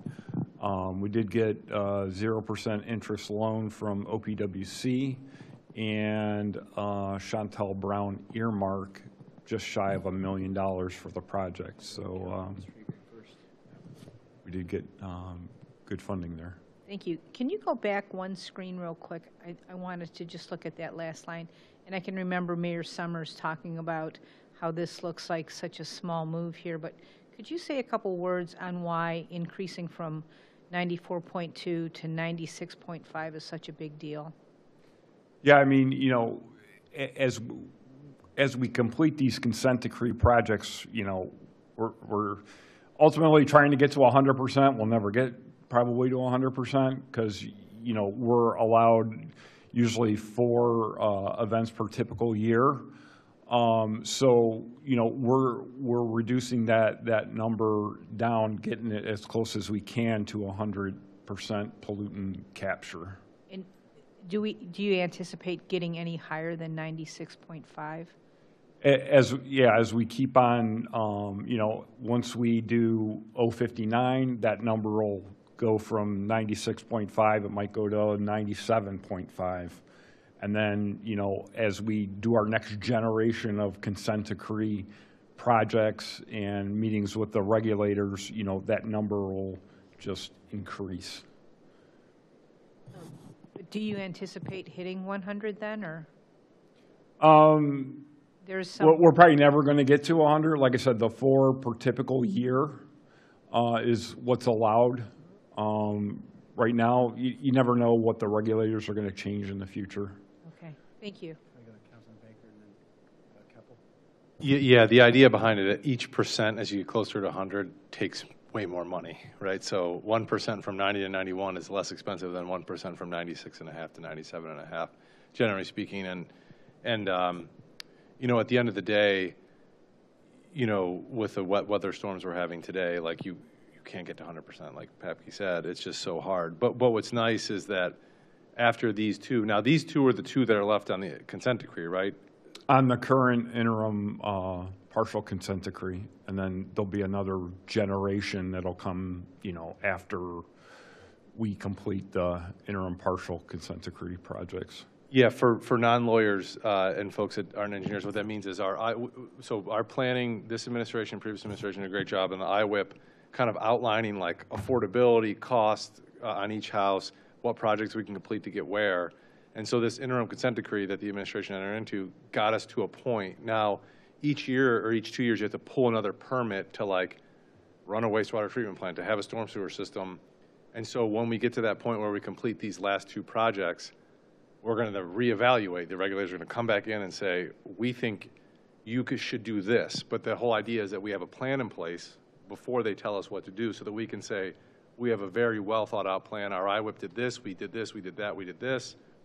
And now we think over the next 15 years, these are the things we should do. So you tell them what you want to do rather than have them tell you what to do. So I assume that's what we're doing going forward as we go into the next consent decree. Is that accurate? Yeah, that consent decree identifies our next steps of process that we'll have to go through the whole gamut of, affordability and, driving that 96.5 up and what those next steps are going to be in the various watersheds. What year do you anticipate that would be? 5 years in the future? I believe we will start in 2030, start that plan. Okay. Start that next phasing of those next process, right. processes. Okay. Councilwoman Keppel? Thank you. No, I think that's a good refresher a little bit on the whole IWIP situation. I just was going to comment too about that 2.3% difference is happening in the Rocky River. So that's like 2.3% of our entire pollutant system-wide, right? Like, so going into Rocky River, and as someone who kayaks on the Rocky River, I really appreciate you getting that 2.3% out. And a lot of people fish there and enjoy nature there provided by our great metro park. So it's very, in addition to meeting our legal responsibility, we're meeting our ecological and ethical responsibility as well. And I really appreciate all the hard work that you guys put into that. So thank you. Any other comments, council members? Hey, Mr. Papke, you want to keep rolling forward? Sure. All right, we can go to the next slide. This gives you a little bit of insight. It's, 6.1 million gallon as we were talking about. The height is 53 feet. I'm sorry about that. But it has a center flushing column that's pretty unique. That'll flush out after it gets filled up in order to keep the tank clean. So that gives you a little bit of an idea. And it will have a backup generator. I do have a question, Engineer Papke, from the previous slide. So we're awarded almost $34 million at Canmore Construction. Are we anticipating that we allocate all of that next year in 26, or is that spread out over a couple? That'll be spread out in payments over, throughout to 28. Okay, and we've got, for the finance department, we've got those reserves, or our revenues will... are we debt financing this big project? Yeah, that's what that WPCLF is. It's a loan, $33 million. Okay. And if you're looking through your budget, that is something to comment about. In the past, they would, this is the one, right, Mark? They would pay the contractors directly. Yeah, they've changed that. I think starting in, it was like June, that they're no longer doing direct pays to the contractors. I think they were having some issues with payments getting to contractors. So now it's purely a reimbursement. So basically when, we pay the contractor, I submit for reimbursement right away. So Director, the total of 34, and then on top of that, there's a contingency. That's the total price tag spread across a number of years. But in next spring's debt issuance allocation, we anticipate including a lesser sum. Is that right? This is separate from the debt issuance. This is a loan separate. Just a loan. So, but if you're looking at your budget and you wonder, oh my goodness, why did the percent, I think it's like 200 and some percent, because the expense, we had to budget the expense, but we also budgeted the revenue. So as soon as we spend the money, we'll get reimbursed. But yeah, if you're looking through your budget and you wonder why. So the mechanics budget of this increased. payment would be, we have cash, we pay it out, we get reimbursed. Correct. Where's the cash coming from? User fees. Okay, so the enterprise fund has a balance. We Yes. draw that down, we get a reimbursement, and is that state program prompt? How long does it take them to pay us back? They're pretty quick. Yeah, usually within probably 2 weeks. Okay, all right, thanks, that answers. I just was curious about how we did that. Next slide. Nicholson and Cliff Outfall Repairs Project. So this past year, we coordinated with property owners, submitted our first rounds for permitting, prepared easements and submerged land leases, and submitted OPWC grant application. So next year, we'll be wrapping up the design, wrapping up the permitting and easements, and continuing to seek additional funding sources with anticipated construction in 2027 and 28. What do we put in there? Concrete? So it'll be a revetment system, pretty similar to like what we did over at Webb and Summit. What we're doing, these are 3 outfalls. We're taking the 2 outfalls that are at Wilbert and combining them into one for cost-saving measures. Okay, so there'll be, I don't recall what we did at the other outfalls, so there'll be kind of armor stone that goes out to the waves, and then some kind of fill for the hole. Yeah, so armor revetment stone at the base, and then a sheet pile wall all the way up to the surface with the pipe projecting out. You want to stop those scours. Okay. That way you're protecting against wind erosion and everything, totally protecting that infrastructure. Thank you. Next slide. 25 water replacement. Construction cost for that was $9.4 million. 1.1 miles of water main being replaced. 211 lead service connections being replaced. We did get the WSRLA funding for the lead service line portion. Norton, I'm happy to say they actually put the surface course on today. So that roadway is open. They just have to do some sidewalk and site restoration. That street was terrible. It was, the roadway did not hold up at all to the traffic, so we ended up having to fully replace the entire roadway, all the way down to the aggregate base. So they got a nice, fresh new road. I think everybody's happy. They were bringing out donuts to the guys. They were, those people were very happy. So I heard it. So before you did the project. So yeah. Yeah.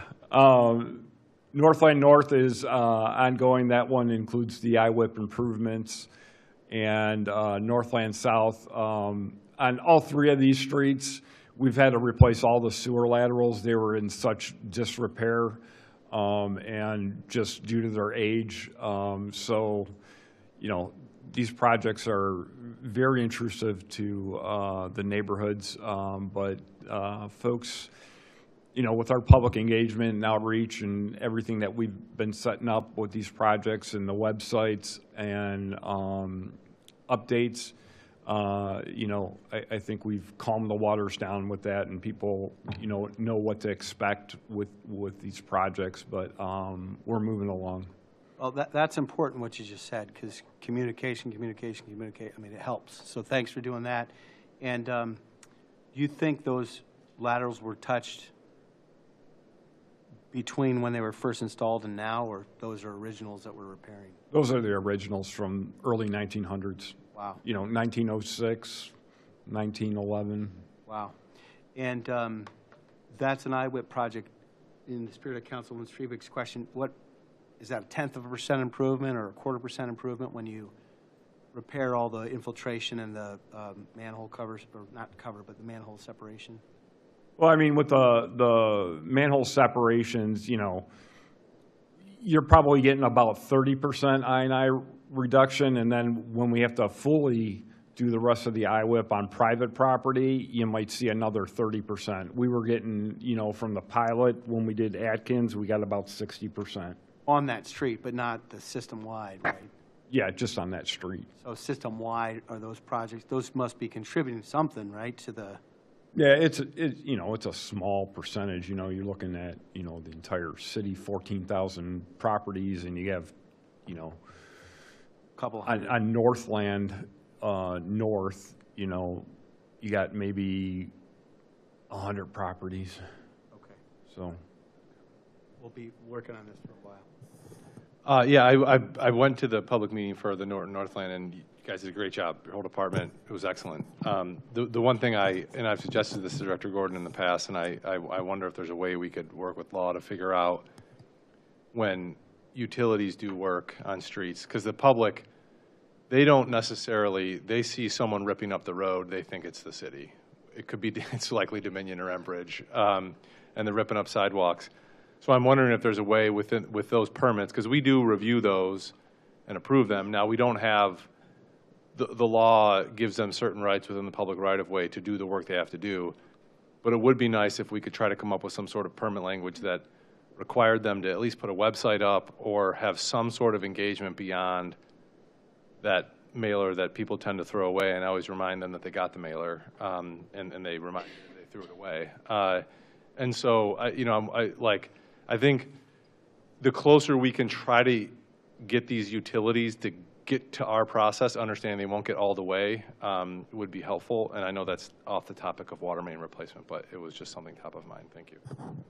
So I can follow up with that. So we have begun the process with having those conversations with the utility companies.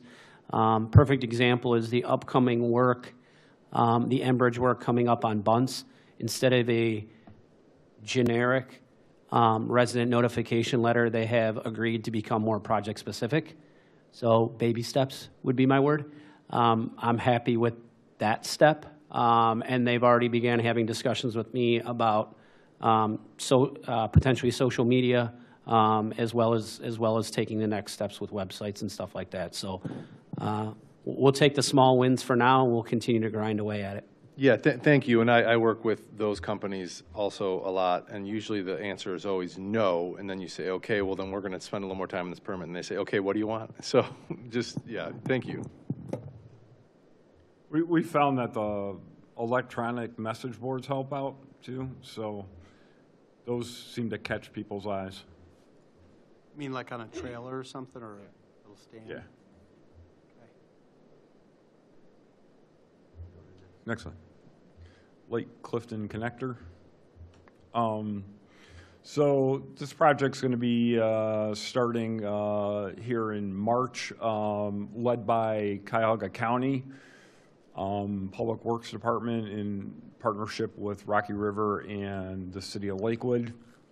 They're awarding this project to PERC Construction, who was the lowest bidder. Lakewood's share in this is $1.766 million, and that includes some water main replacement, but this is basically, you know, the roadway diet. We've talked about this project with council, but the, you know, 11-foot wide path and, you know, enhanced lighting, the roundabout has mid-block crossing, tree plantings. So that project's going to be up and coming and rolling here soon. Is the MOT that lanes will always be open and just intermittent closings for traffic, or is there going to be full closures? When they do the roundabout, there'll be a detour. How long do you think that's going to be? I believe they had it in the plans for 3 months. 3-month closure of that area? Yeah. Wow. With a detour. What's an MOT? Maintenance of traffic. So sometimes you can do the work where you still have a lane, or you have to do the work where it's shut it down totally. Okay, so to de-jargonify, so Mr. Papke, you just said what about torque? What'd you say? I missed what you said. For the roundabout, yeah, it's probably going to be a three-month detour. Oh, detour, okay, Yeah. thanks. Yeah, so to kind of lay it out to you in non-engineering terms, as I like to speak for Mark in these situations, is basically that Clifton will be shut down in that area for 3 months, and traffic will be diverted to other locations. So that's what basically when we discuss maintenance of traffic is where are you moving traffic to? So down West Clifton, probably? Or to I-90 that's currently under construction. So police department, if you're listening, Chief Fisher. Listen, do me a favor, don't tell them that yet. But yeah, I mean, that is certainly being discussed, but that's what maintenance of traffic means, is like, where are we sending traffic while this work is going on? Okay, thank you. Thank you. I did have a neighbor ask about how pedestrians are going to be crossing at the roundabout. Can you talk about specifically the bike lanes and the pedestrian facility? I mean, there's going to be signage and I believe high visibility crossings there, and we do have a mid-block crossing to connect the neighborhood there that has the rapid flashing beacons. Okay. I think that was their concern, because it seems, in my mind too, with a roundabout, this is nonstop traffic, right? It's just, there's no light there, there's no way to stop that traffic, and how are pedestrians supposed to cross the street if the traffic is not stopping? Yeah, there'll be yielding signs. Basically, you know, usually when traffic does come up to the roundabouts, you know, you're slowing down to, you know, much less speed than, you know, you're usually like at 15 miles an hour to get through there, so it slows traffic down. Yeah, and I've gotten a lot of questions about this from constituents in my ward, and the way I describe it is right now when I jog through the area, I have to run across 80 feet or 60 feet of pavement. And even if I have a light, let's say they can go 70 miles per hour on that road and rip through. Now, if you see, each one of the entries to the roundabout is curved, so you have to slow down, and then your crossing is, you know, maybe 15 feet. And also, the state law, you have to yield if there's a person waiting to cross in that area. And if I do recall, don't hold me to this, but I think there may be pedestrian crossings as you approach the roundabout. I'm trying to think of the plan layout in my head. Go back to the slides, you can see yeah.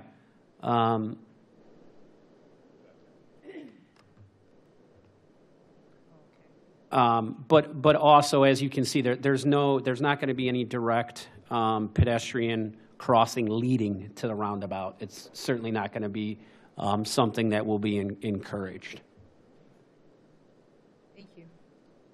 Can you explain what improved truncated domes means, and also the gateway arrival? Would that be from Rocky River coming towards Lakewood? So can you please go back a slide? Thank you.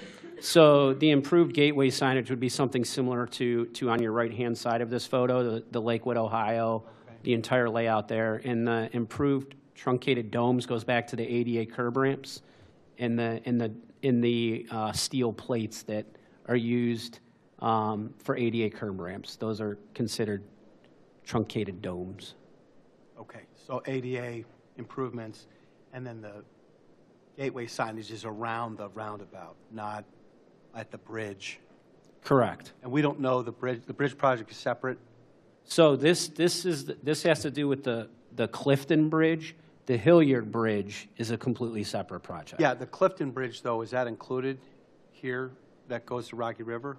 Yes. Okay, so that'll be done in that March 26 to fall 27, because they're not replacing that bridge, they're just modifying it.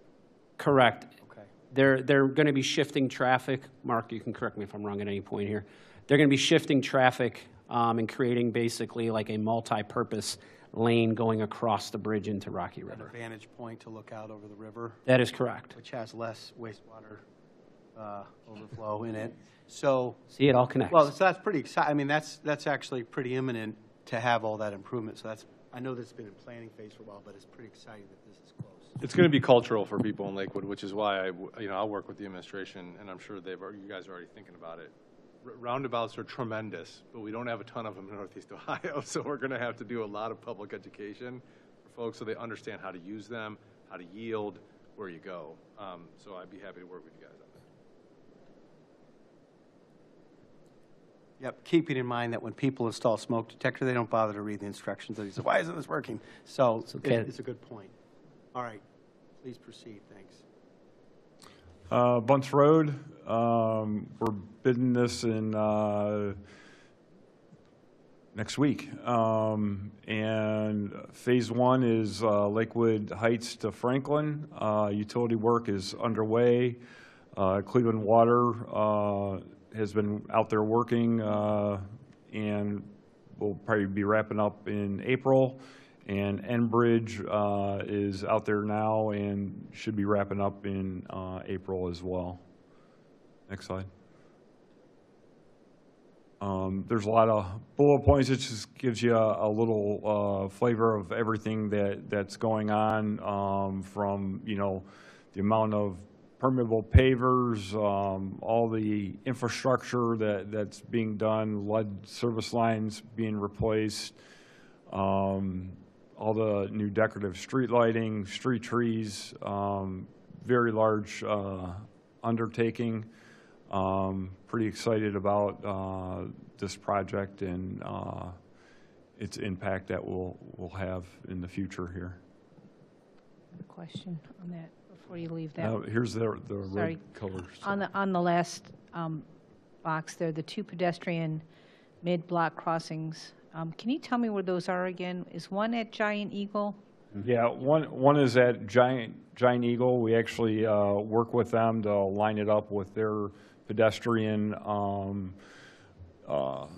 route there in their parking lot. And then there's the other one that's going to be going in at Merle. Thank you. Sure. Good.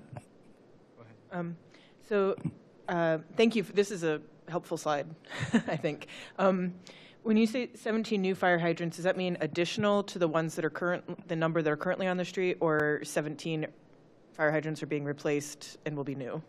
Yeah, 17 that are being replaced and new. Okay. We work with the fire department to work on the spacing. I think maybe there were 16, so we're adding one more. Okay, well, that's more. So yeah. That's good. And then the street trees, 224 new street trees, because I recall that the plan called for adding trees. The total number of trees would be more than what is currently there. But is that the 224 new ones will be planted, or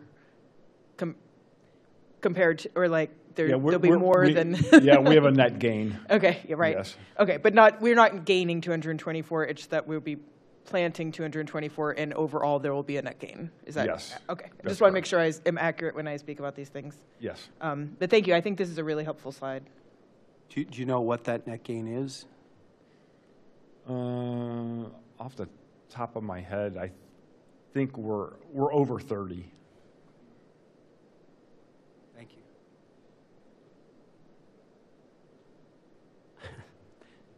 Sorry, this falls on me for making this slide non-readable. I can see it perfectly here. I'm sure you guys can read it great. This just gives us a rundown of the total project cost, where they stand today. Obviously, we'll be having the bid opening in January and get the real construction cost, which I hope that'll be less than what we have shown.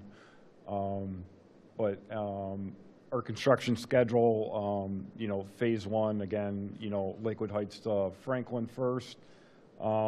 Most importantly, in this phase one, we do have it on the contractor that the portion from Madison to Franklin, that they need to get that portion of work done when Lakewood High School is not in session from June to August. So that'll be a big undertaking for the contractor. There's probably going to be a lot of work going on from June to August during that time. They'll probably be working 6 days a week and probably a lot of hours. But we wanted to get, you know, less commotion over in that area and get the contractor done and out of that area. And then, you know, phase 2, June of 27 to the completion in October of 28, which also, you know, this project has a lot of utility coordination, especially, you know, and with the railroad, a lot of coordination going on. So it'll be a huge undertaking. For this slide, are the numbers for costs and funding for both phases together? Yes. Okay. And if the work does come in under bid, where do the savings go? Primarily to the city. Ohio Public Works Commission, I think, you know, theirs is based off a percentage. So there might be a reconciliation at the very end. Yeah, theirs could be a little bit less of a share. Okay. Did you have a question, Councilwoman? Yeah. So looking at the funding, is all that been confirmed and or received, or is that what's confirmed and what's still pending? That's all confirmed. Confirmed? Okay, thank you. Okay, any other questions, or we'll keep moving forward? Madison Avenue. Madison Avenue, we're working on signal timing optimization study. Goals to improve traffic flow, reduce carbon emissions, improve safety, installing GPS timing units. So the status is we completed the traffic counts. We're now in modeling and timing plan development, looking at some left turn needs assessments and evaluation of the leading pedestrian interval as well throughout the corridor, with the plan to implement changes here in the first quarter of 2026. And the cost of $100,000 includes the equipment upgrades as well. So you must have started this work already if you're going to implement soon. We have. Thanks. And Detroit, is that going to also get a study? That's where I noticed a lot of. Detroit, it's already has been done. Okay. Do it again soon. I noticed that there's a lot of bottlenecks in Detroit. I mean, you know, Detroit was done, I want to say, a couple years ago. Okay. And, you know, it's, we reduced travel time. It used to take like 14 minutes to get from one end of the city to the other, and now it's like 7 minutes. Okay. So it's worked out outside great. of certain rush hours, but yeah, okay. Yeah. Thank you. All right. Well, we may be in many ways successful at necking traffic down such that it's going to be faster to bike soon. But all right, and that's kind of part of our goals. Mm-hmm. All right, let's keep rolling. Thank you. Phase 6. Phase 6 traffic signal improvements project. We're going to be starting the design on that project here in 2026. The 5 intersections that are listed there are the ones that are being funded, you know, through NOACA. These are the last eligible signal intersections for NOACA CMAQ funding. So we'll be starting to design and all our submissions and moving that along through ODOT's process there. But the goals are to upgrade the outdated span wire signals and controllers, improve safety with pedestrian signal heads and the audible pedestrian signals, and improve level of service and reduce carbon emissions. Our LPIs, I mean, I remember when we did a grant for this maybe like 2 years ago, and I cross these every day with my kids. Are there potentially LPIs, leading pedestrian indicators, in this area, or is it because it's 90 you can't? It's part of the process that we'll look at and see if we can do that safely there. Yeah, because I will say that it is, cars coming off of I-90 do not slow down to the speed limit, and then they go onto those residential streets going 50 miles per hour. So even if a kid has a walk signal, people, I mean, it's pretty dangerous, but you know that, so thank you. All right, next slide. And this has just a list of some other the 2025 projects that we did. The mug floor rehabilitation went very smoothly, came in under budget, good project. We're working on the Public Works storage facility. Animal shelter was complete. We had a nice ribbon cutting ceremony.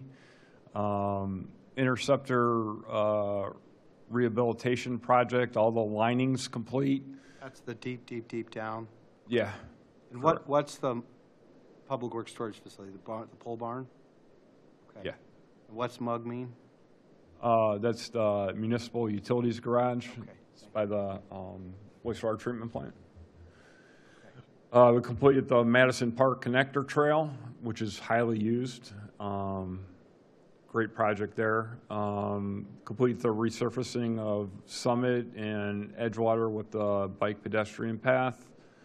Madison and Arthur Hawk Signal pedestrian project is just about done. We just got to power it up and put some more signage up there.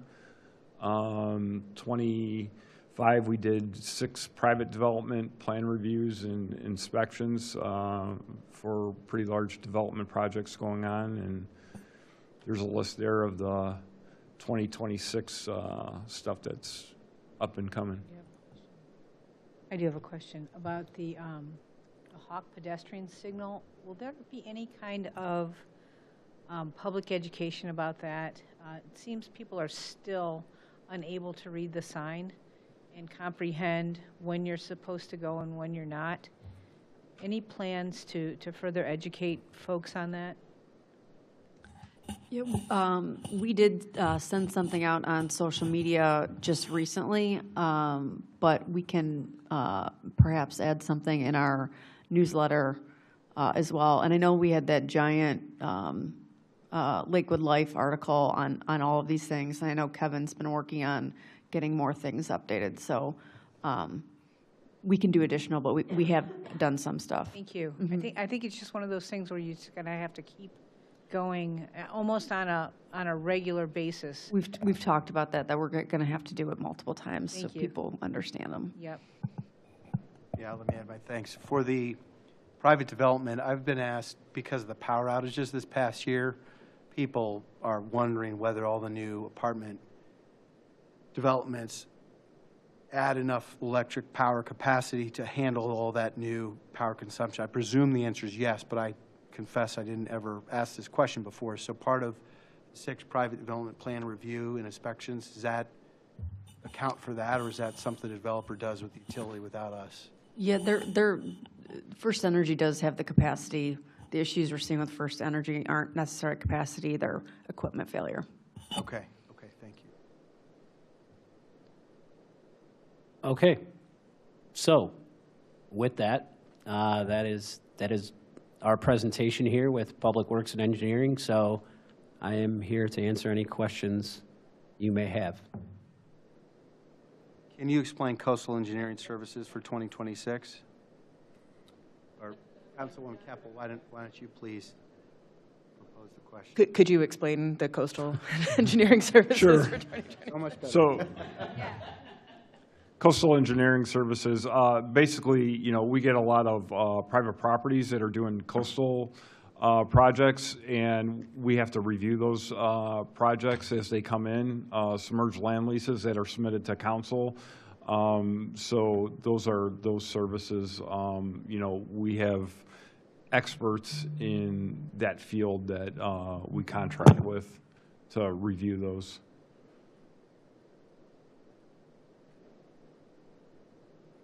If I could ask another, this is not necessarily on this slide, but as I looking through, because we're kind of blending public works and capital, because that's how that goes.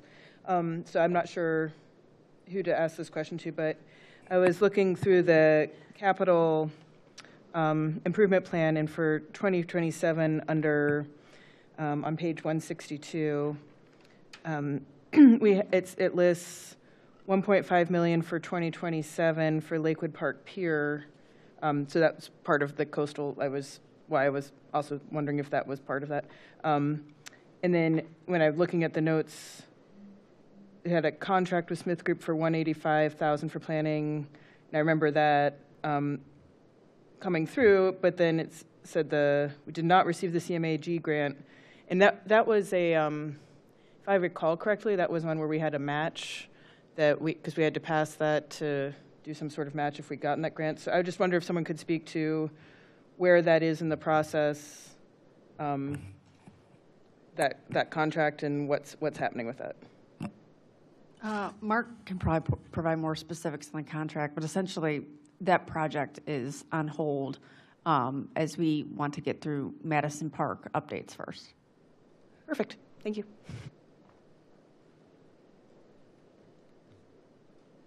And if I could just help with some funding questions that kind of came up.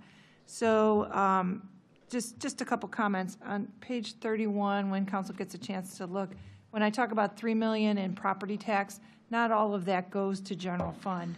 So some, we have a part of our property tax goes to the wastewater treatment plant fund, and that also, besides user fees, that helps pay the debt service on these very expensive projects. So the part of the $3 million increase in property tax, only about 1.5 of that goes to general fund. One of the other issues that I just wanted to point out too is that our motor vehicle and gas tax that helps fund our streets has been pretty flat over the last few years. And so in order to help pay for street maintenance and repair and things like that, we have been using some general fund money to transfer.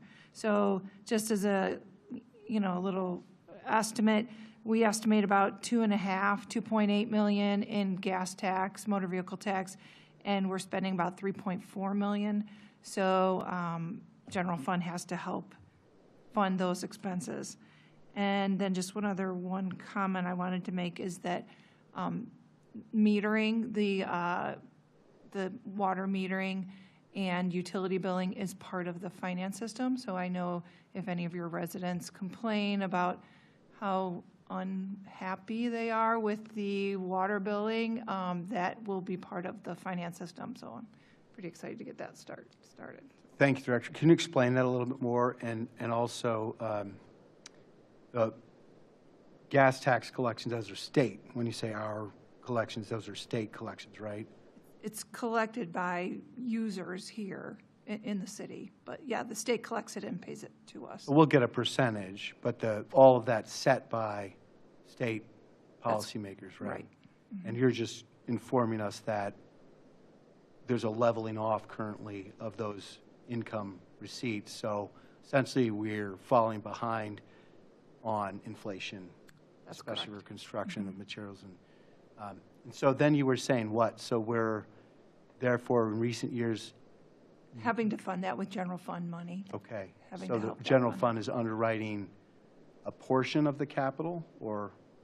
Part of the street maintenance and repair fund in general, that includes wages and capital and things like that. Mainly wages and Okay, so. operating expenses. Okay, I think I follow. And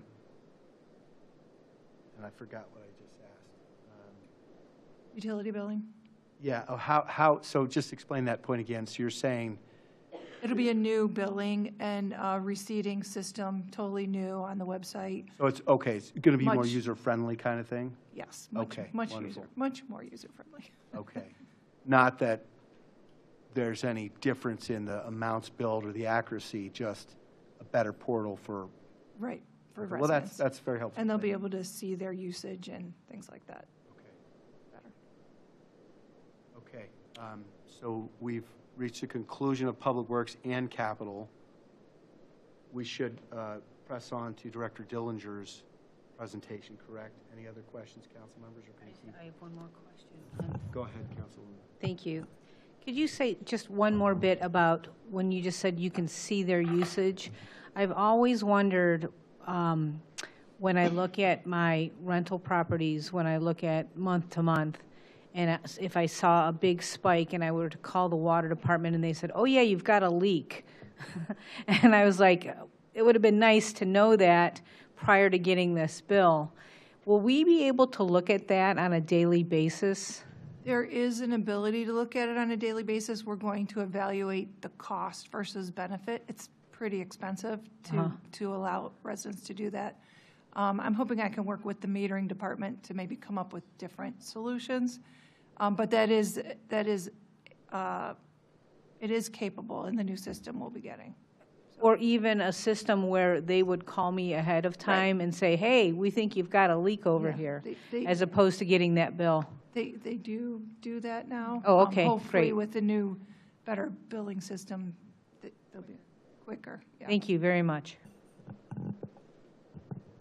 Yeah, I know. I got some feedback over the years about, they appreciate the courtesy and there's like a one-time forgiveness, but even so, that sometimes is less than perfect. So if there's an automation that says, hey, there's a macro or something in the system that contacts, and probably to the councilwoman's point, a robocall would help people of all ages rather than I'm checking my email all the probably both is ideal. So thank you for considering that.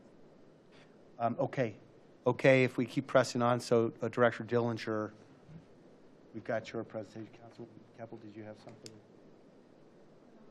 Okay, all right, thank you. Mark and I are good to go. All right, everybody have a good holiday. Yes, thank you. That was a lot of content. We appreciate it, and thanks for all the dialogue. So, quite sincerely. You're welcome. And actually, I did think. Can you quickly tell us the $500,000 sidewalk program? Is that same or different than before? so if you recall last year, we started to implement any type of sidewalk program in with our street resurfacing program. So the concrete program that is in the capital plan for this year has to do with any type of complaints we receive and things of that nature in regarding sidewalks. So that list we continue to work off of, and we will continue to implement that plan moving forward. Okay, I would like to just say again on the record, I see value in the old system where we go three sections of town systematically. I know we completed one pass. If we continue that, kind of like the ADA ramps, on an ongoing basis, presumably the cost and difficulty of doing that would be lower because we've repaired those sidewalks. And I know, first of all, thank you to your department for responding to a report I made on my own street, but I didn't attempt to systematically go the whole street, just got one of the worst spots. So I just want to submit that for the mayor's consideration, your consideration, that going forward, there's value to the old system. Maybe more expensive, but I'd like to make the case that there's value that delivers. So for now, that's just my feedback, but appreciate the dialogue. And I'll just add, since the switch, any sort of resident complaints have nearly dropped to zero. Okay. So that's certainly impactful information for all of us. All right, thank you. Okay, sorry about that, Director Dillinger. For real this time, please take it away. All right, thank you. Thanks for having me. I'm going to try and cough not too much for you all tonight. But my presentation tonight, I will be talking about workers' compensation, health insurance, and then any updates for the salary ordinance next year. Next slide, please. Exactly what I'm going to talk about. Next slide, please.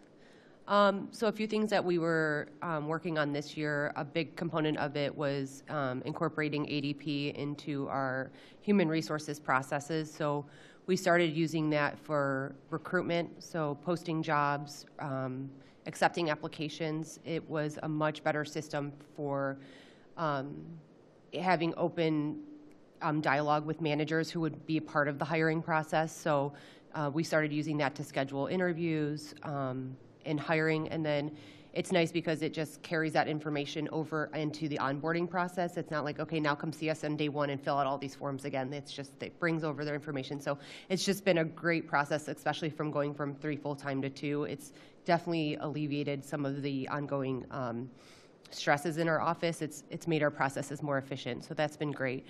Part of that process that's really nice too is there's benchmarking data and reports that we can collect in analytics. So, we can see, are there certain departments that we're having a lot of turnover in and having to hire in, and then that processes over to our benefit side as well. We can see, how many people are enrolled and in what programs and kind of what is the spend and that type of thing. So a lot of great data that we didn't have before because we didn't have this one inclusive system.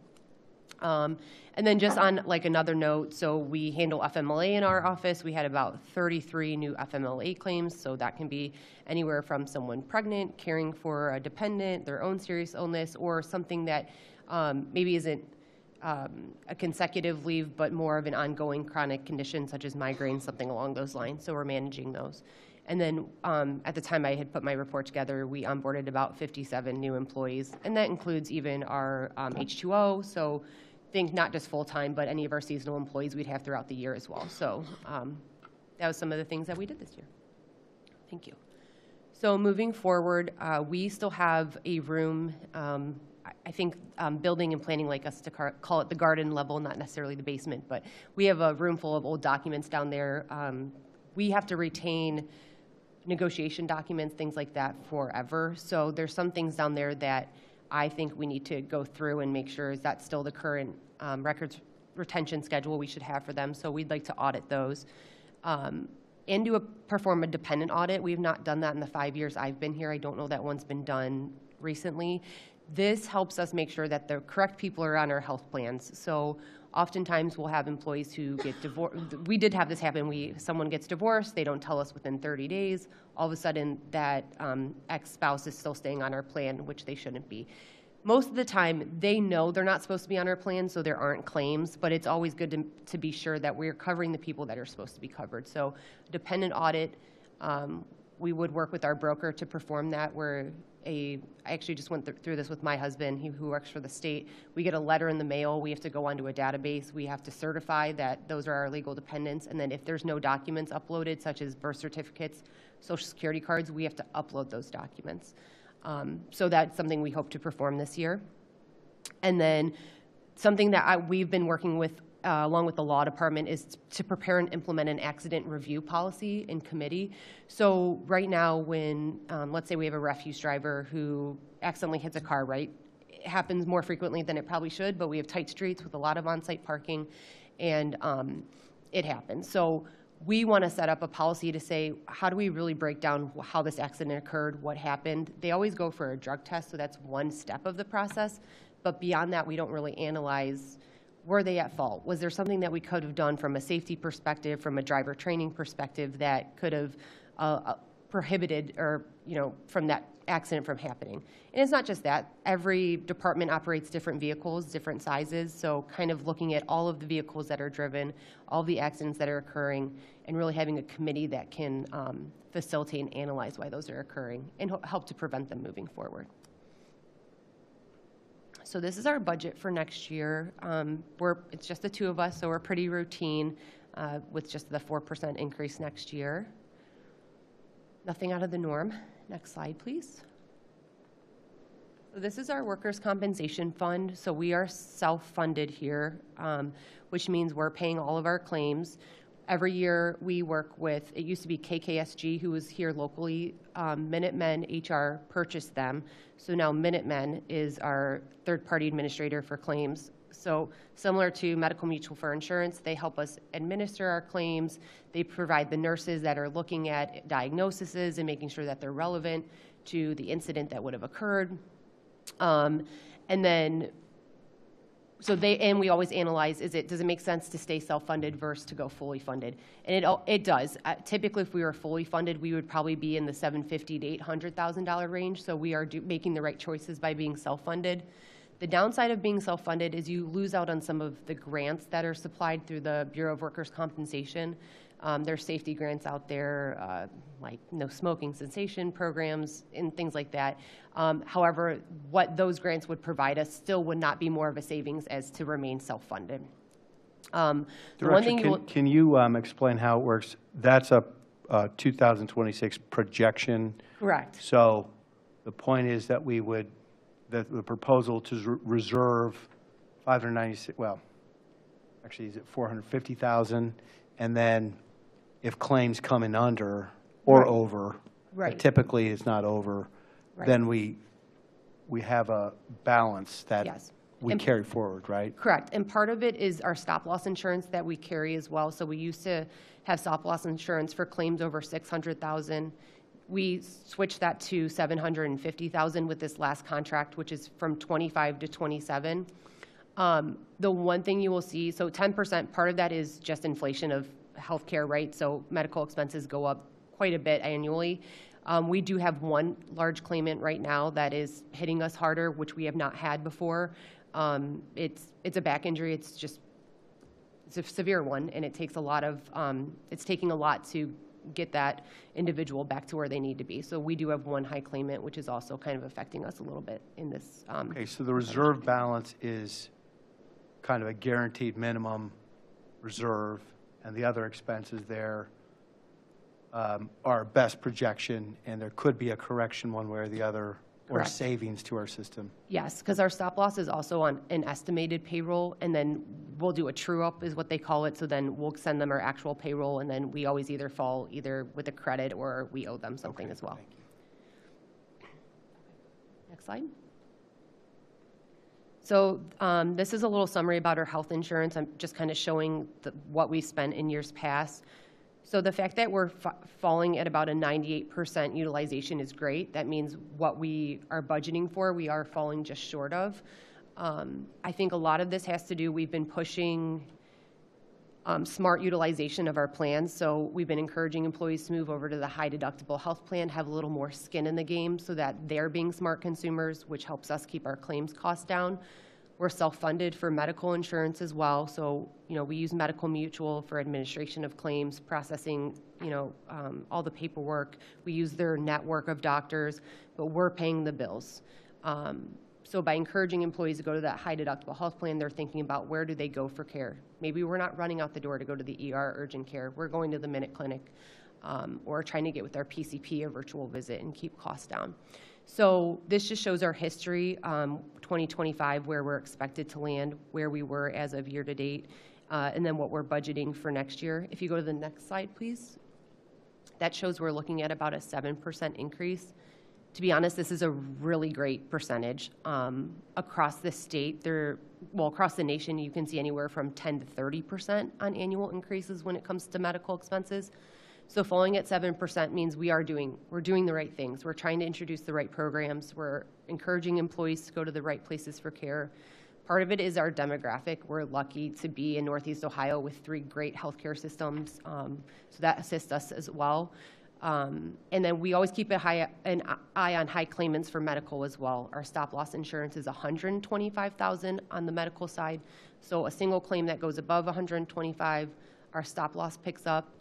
We have had, this is probably going to knock some socks off, but we've had 2 $3 million claims in the last 2 years. There are these new procedures that are coming out that are basically like a common one is child blindness. Many kids, if they were diagnosed blind while they were a child, would live with that with the rest of their life. Now they have, I can't think of the word off the top of my head, Mary, you may be able to help me, but it's basically like something they will do to alter your genetics so that you can have vision again. Another one is a big one for multiple sclerosis, and unfortunately that can be very genetic. So we have 2 dependents that same family have the same condition. And at first, one child was able to get it, and the other child was too old. While the FDA, they did more research, the older child was then able to go get it. So now both of them with these conditions have had this procedure done and will live a much healthier life than they would have had they not been able to have this. And although that sounds like a lot of money, to think about what that claim would have cost us for that child to not have that over the next, if they stay with us for the next 26 years of their life, essentially, because we cover dependents till 26, we would have spent way more beyond $3 million. So although it hits us hard currently, it's really life-changing for that family, for those individuals. I think we're very lucky that we're able to offer that type of insurance to our families. And down the road, it really is a savings. It's just hard to see it right now. So that's a story that I'm actually proud to tell. I know it's a big number to say out loud, but I think that's great that we are able to help the families here at Lakewood with things like that. So just to, and to have those and still only be at 7%. Again, doing the right things. So, Councilwoman. Director Dillinger, thank you. Thank you, Councilman Bullock, and thank you, Director Dillinger, for sharing that story. I think as we were seeing just how important healthcare is in this country and what's happening with potentially millions losing their healthcare and potentially, so I know in 26, a lot of employer plans will see increases, but not perhaps as much as what could be coming if the healthcare exchange market explodes. Do you have any idea what we could be expecting in 27 as far as what those premiums could potentially be? So I think, again, so when we go for a renewal, the good thing is we're not in a consortium. We aren't based off any other group. We are just based off us. Yes, the insurance companies, yes, sure, are basing things off trends and inflation and those types of things. However, because our plan is running well and we are managing our claims, and especially the high claimants, so those two, those are one and dones, right? Those $3 million claims. We may have someone who has cancer that's ongoing, so they see that that's going to be, they can forecast. We know they're going to continue to need those treatments in the future. So they have already forecasted that for at least for next year. Okay. It's hard. Healthcare is one of those fields, very hard to predict, but I think we're doing the right things and putting the right measures in place to be able to maintain the 7-10%. The one thing we did do differently is that instead of premium increases this year, we did plan design changes. We hadn't had any plan design changes on our PPO plan since 2016. So we thought, so our broker said, you could either do these premium increases, that'll get you, your 7%, or we can make these plan design changes. And the good thing about that is it's affecting those using the plan versus saying, here's a premium increase that all of you now have to pay, even though maybe you are being a good consumer of the plan and making the right decisions. We get it, everyone has accidents, and that's the point of insurance, right? But we thought, let's try it this year. Let's see what plan design changes look like, and then analyze it at the end of this year and see, maybe at some point it's a balance of a premium increase and a plan design change. It's always changing. We do a lot of comparisons to our SERB report, so the State Employee Relations Board. They put out a really nice annual report gathering data from all the counties, school districts, townships, municipalities across the state. It's really nice for us to be able to look at that and say, where are we falling? And we're doing a great job. We're falling right in the average of where we need to be with comparable cities of size, demographics, all those things. So, yeah, I give kudos to our employees and their families because really they're the ones who are making this doable for us. Yeah. And another question, how long have we been with MMO? Very long time. Okay. Since I've been with the city. We do that every year. So every year they will go to the market for medical mutual. So they are not just our TPA, but they're also our stop loss carrier. And we do go every year. Medical mutual has been good to us. And I will say our broker does a good job of saying, we're not afraid to leave, but so they like to keep us as a client. They're very good. Yes.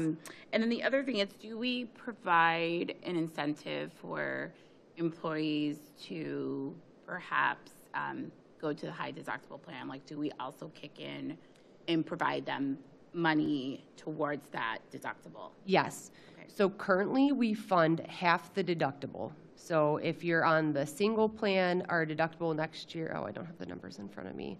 I think next year's 3,400, which is the IRS minimum. They say in order to have an HSA eligible plan, that's the minimum deductible you have to be considered high deductible with an HSA. So it's 3,400. So we'll provide employees half of that, and then the family plan is double, so it's 6,800, and we provide them half of that. Years previous, so when we first started doing an employer contribution, we did half. We did half in January, half in July, really to help employees get that seed money, because that's a scary number. Yeah. And I've got 3 kids, so I know accidents can come and go. But so we started doing it half a year. Then we did it quarterly, and then next year we're actually moving to per pay period, just to create a little bit of savings, because we were giving a quarter, and then people are leaving. Leaves, yes. Yep. But what we did do to try and get some people to move over to the high deductible health plan, and I want to be clear, it's not for everybody, but I do think if employees can give it a chance, they can find that it's for them. But we say anyone new into the plan in 2026 will receive a quarter dump in January 1, and then the rest will be per pay. So they do have that little seed to start with. Yeah, it is scary. I've been in a high deductible health plan, and I actually liked it. So it's definitely, it tends to be if you're on the more healthier side, or if you hit your deductibles quick. That seems to be the 2 demographics that if you're going to hit your deductible in the first 2 months, you might as well do a high deductible health plan, because it's going to end up saving you. So, right. Okay, I'm sorry I have so many questions. That's okay. The final question, you talked about some of the benchmarks and metrics, like the turnover and benefits. Are there other HR benchmarks and metrics that you're looking at as far as like our personnel and, looking a little bit at our, diversity, women, male, all of that? Are those benchmarks that you're able to capture and maybe see where there might be some opportunities? Absolutely, to look at our workforce? Yep, and I would be happy to share those numbers with you. I could put a little report together and kind of show you all those different demographics and where we fall. Yeah, I'd be happy to share that. We don't have a ton of turnover here. Again, I think Lakewood, we are very blessed. We have a great workforce. People want to work here. They stay here because I think we are fair when it comes to wages, when it comes to benefits, and staying current in the times. So I think that's great. So we don't have a lot of turnover, which is fantastic. But yes, I'd be happy to share those demographics so you could see that. Yeah, thanks. Thanks for the very thoughtful discussion. Other council members? Mr. Baker? Thank you, Director Dillinger. I'm always amazed that, you have one other employee and you do such a great job. And, City Hall employees, the healthcare market is crazy out there for every other employer. So we're thankful you work for us, but be thankful that you have a good hospitalization plan and a benefit plan. The question I have is a couple. One is, so the benefits, that's like what we pay, right, to medical providers. Does that 784 include like the fees we pay to MMO, or is that blended into the 9,468,000? Oh, hold on a second. I think I have that for you. Okay, so professionals. Okay, so the fringe benefits is really like that's the claims. The direct pay to medical providers. Okay. Right, and then professional service includes we do firefighter exams that go beyond this. So it's we have this company called LifeScan that comes up for Florida for about 3 weeks, and they get very intense fire physicals, including blood work and chest x-rays. So it includes that. It includes what we pay to Gallagher Benefit Services, our broker, Wellness IQ or Vitality, who's our wellness portal. We also pay, that covers our PCORI fee that we have to pay to be in accordance with the Affordable Care Act. And then you'll see it's going to go up a little bit. We are introducing Teledoc next year. We used to have Cleveland Clinic Express Care through Medical Mutual, and they didn't renew their contract, and then they couldn't get it sorted out. So we are going to be offering Teledoc at no cost to our employees for 1 year to see how that works, since we got rid of also the we had the clinic across the street a few days a week that also offered some virtual visits. So since the elimination of that, we have felt there's been a loss in that Teledoc world of getting some of the basic care that you need, or minor emergencies that you need taken care of. So we're introducing that for next year too. So that's why you will see a slight increase in the professional services. Okay, yeah, because and that's part of that's just like employee awareness of what Teledoc is. Right. Yeah. With little kids, it's super helpful. And the other thing is, and I think I mention this every year, but like I would like to see us try to come up with a design change where we start to seed a fund a little bit more than pay as we go. Do we do that a little bit already, or what's the? Yes, we did Okay. start that. I believe, correct me if I'm wrong, but I believe when we use some of the COVID funding, yes, to get that started. How much is in it? Do we know? I don't know, but we could get that for you. Okay. Yeah. Yeah, because you know, there are ways to do it. My day job employer literally has kind of like a restricted capital account where they blend down and then they determine the next year, well, we spent that down a lot, we got to increase premiums to kind of bring the curve back up. Whereas we kind of just, you know, if we get 12 million in claims next year, now we have stop loss over a certain cover, so usually that's pretty rare, but like we just have to come up with $3 million. Right. And maybe use that reserve fund. So it does, every year in the budget, it gives me anxiety that we could hit a year that hurts us. It just happened in Lorraine County. They, I think, just saw 13%, 12% increase premiums to their staff. And I mean, that's obviously a much larger employer, but yeah, that is real. It could happen, so. Yeah, Absolutely. so I just, you know, and it's good to know that we took some COVID money. I'd be interested to see what that was, but appreciate it. Thank you. Councilwoman Strebe? Thank you. Thank you for all your work that you do to keep us staffed and to keep us paid and to keep us in healthcare. My question this year is the same question that I had last year. When I look at your 25 accomplishments and your 26 accomplishments, and I'm reminded early in this report, pardon me, that the city is the third largest employer after the schools and the Cleveland Clinic, what kind of training are we doing in-house outside of the police department to specifically help our employees with customer service and cultural sensitivity training? So we do, so currently we're using NeoGov, so there are some trainings through there that typically employees are getting at at the time that they're hired, and then we try to do that. We try to space out our training so that it's not the same ones every year, but that they're getting something. Next year, we're moving to Lexipol, so that is what is in our police department currently. However, they offer a like a public entity training, so it won't be police-driven. It'll be municipal or more public, general public specific. So we are moving that to that next year, which also has training. So we are going to be implementing some new training next year through Lexipol that will also have some of those programs involved in it. Excellent. I'd love to see a list of whatever kind of trainings you're going to do, and specifically anything around the LGBTQIA+ community that is prevalent here in Lakewood. Okay. Thank you very much. Yes. Other questions?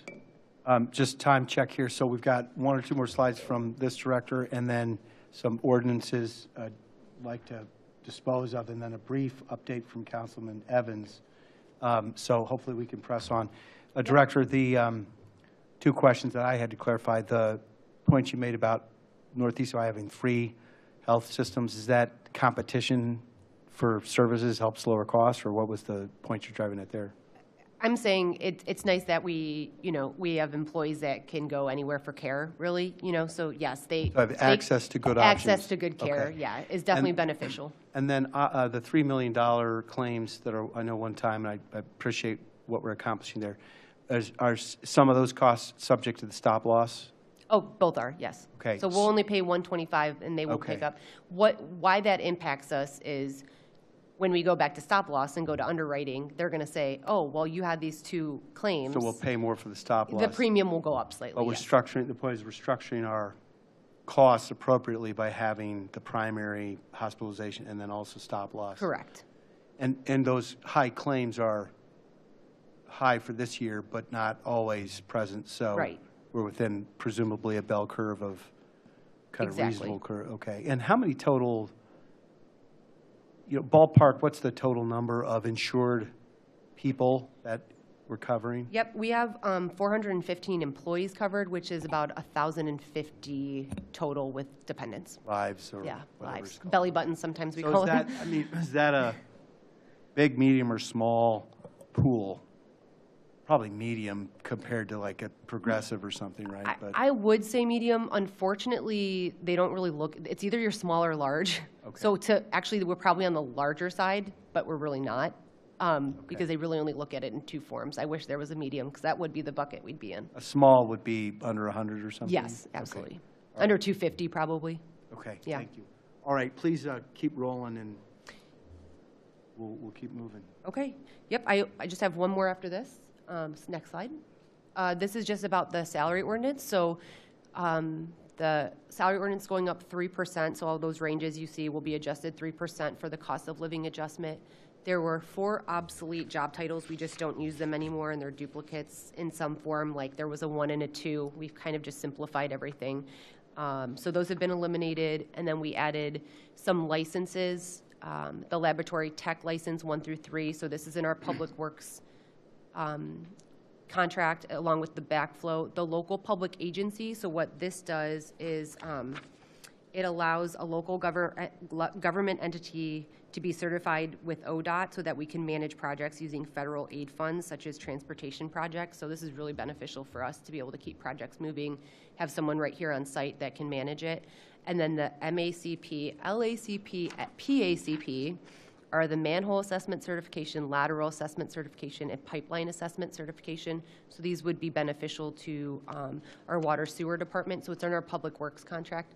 A lot of the times we add these because they are in those contracts, and we promote internally and they go, wait, I'm not getting paid for that anymore. I have the certification. So it helps motivate our managers to have those certifications that their employees under them have, or to maintain them once they're promoted. And that's all I have in the salary ordinance. Thank you. So why don't we pivot right now to, it's in our dockets, proposed ordinance 37-2025, which is the salary ordinance.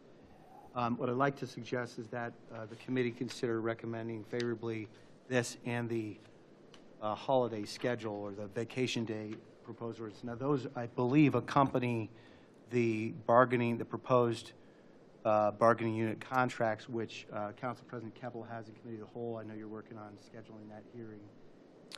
But just for efficiency of this committee's time, maybe we'd report it to the full council docket. If any action were needed, we could still take that on the floor of council. So, did you want a brief summary on those, or are you good? Why don't we go through them both? So okay. I think you just gave us So that was the salary ordinance. Right, but so let's go through that one. So I don't see where, I do see the changes to the titles.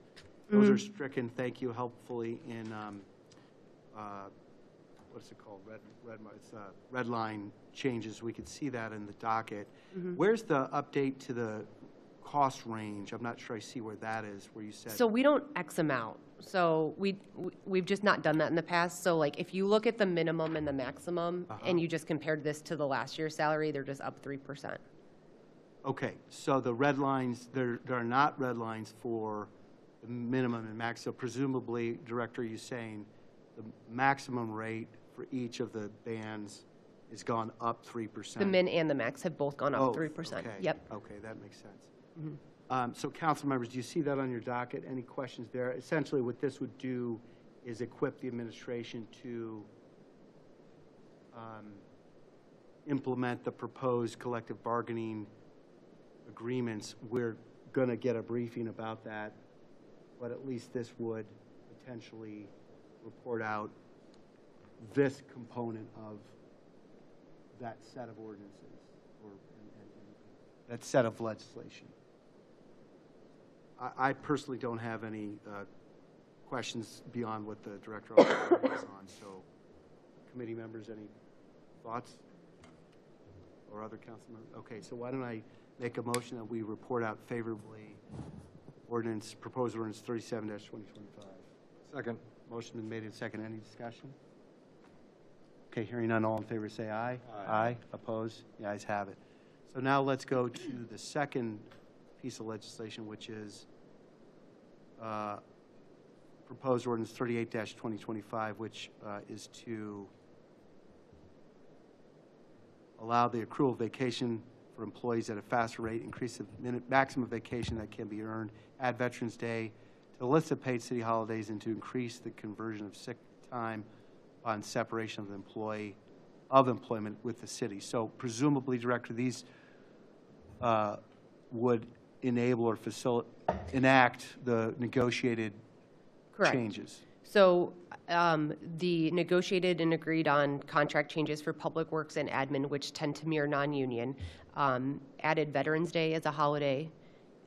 We switched the vacation accruals from 1/7/13 and 19 to 1/5/10.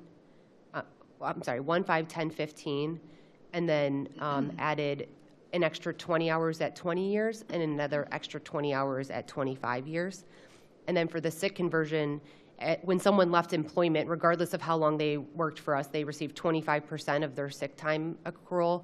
So what we changed it to is you must work for us 10 years to receive 33%, at 15 years, 40%, or did I say that wrong?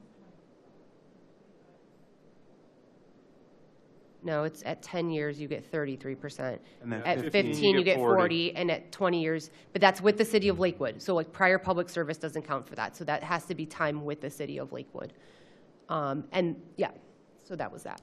Okay, thanks. So that's a good reminder. So the previous ordinance we just reported out favorably is for non-bargaining unit Correct. employees. Yes. Same here. Same here. And those changes for bargaining unit employees are incorporated into Their labor the agreements. proposed labor agreements, which we have to review and then consider motions on. So, Right, we'll bring those up again during committee of the whole or thank you. executive So, session. okay, council members, questions on what we just heard? Councilwoman Keppel? Thank you. I actually had a question in regard to holidays. So is it correct that only full-time employees get holidays? So if they're part-time, can they make up those hours on a different day, or they just lose those hours? No, they can make up those in a, yes. On a different day? Yes. So if they normally work on Thursdays, they could come in on a different day and Correct. get the same number of hours? Yes. All right, thank you. Okay, other Chair. questions? Chair. Comments? Councilman Strebe. Thank you. I'm thrilled to see that Veterans Day is now a paid holiday. I think that's great news. I would also add the comment that I don't know if it would require an ordinance or Mayor George, if you could consider maybe on Election Day giving people a couple hours in the morning. I don't know if you could do that or not, or an hour later, so that they could go and vote. I know this is something that comes up in the circles that I run in, that people are asking for a whole day off. But pardon me, if we could even just start a little bit later and let them go and vote early in the morning and then come to work, that might be something to consider. Thank you. Okay. Thoughts, Council, Director? I'd be happy to discuss it with the mayor, yes. Do you think that would require what the council, first of all, I think it's a thoughtful point the councilwoman's making.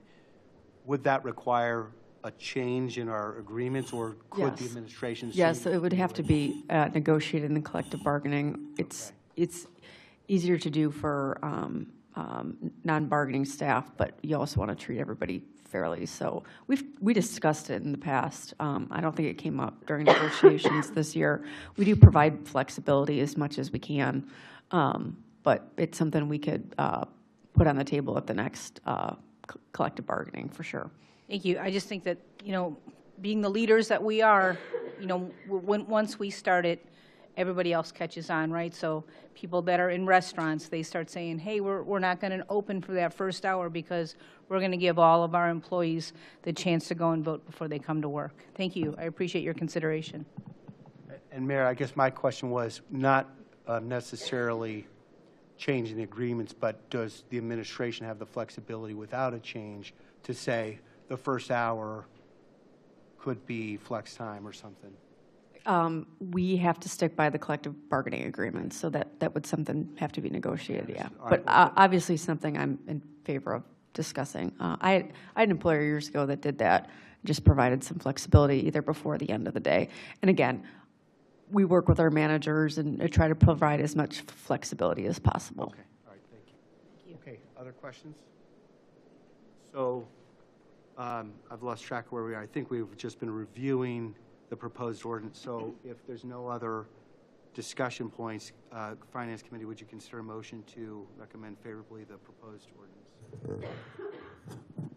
Yeah, I'll move to favorably refer ordinance, is it 38/2025, to full council. I will say, essentially what it does is it gives our longer-term employees more, which I think is good. We're rewarding them. So I'll make that motion. Is there a second? Second. Motion been made and seconded. Any discussion? Hearing none. All in favor say aye. Aye. Opposed? The ayes have it. Okay, thank you, Director. We're nearly concluded. I'd like to circle back for 2 or 3 minutes to allow one other council member to raise some potential council-initiated budget amendments. So, Councilman Evans, you mind if I put you on the spot and put some thought to what you'd like to propose? Sure, thanks, Chair. So as I've discussed previously, I just have a few budget initiatives I'd like to talk to, and I'll proactively thank the administration for partially addressing a couple of these so far. First was increased funding for Lakewood Alive. I think with action of this body, we'll be able to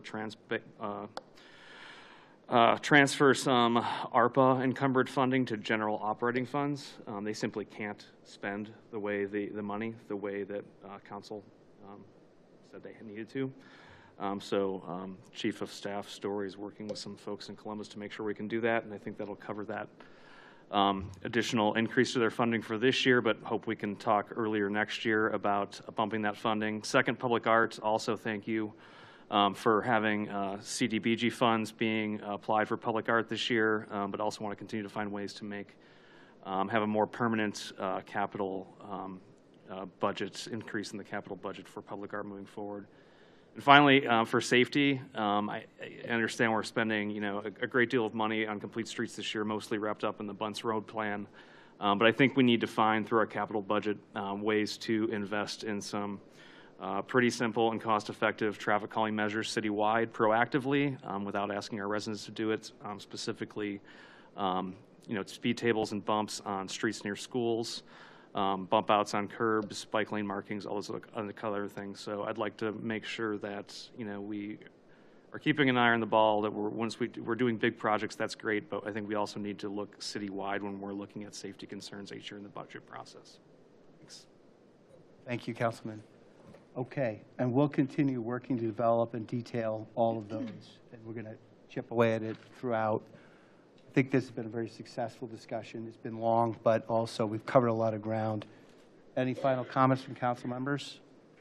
Hearing none, how about from the administration? Just one. At the end of October, the hospitalization fund had $6.5 million.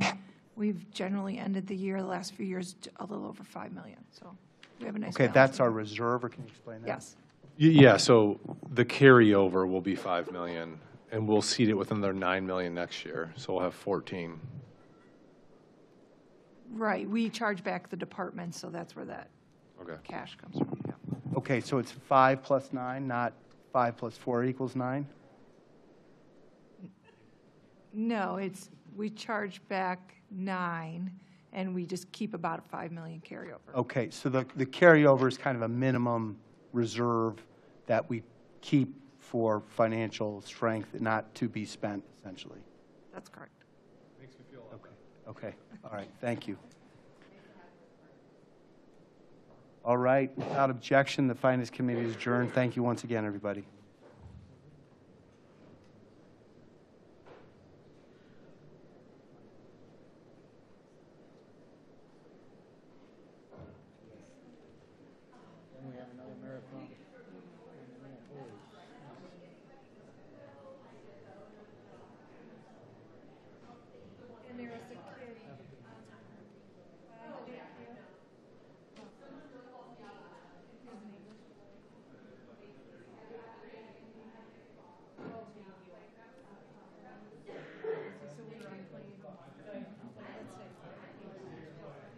Stands up and he goes,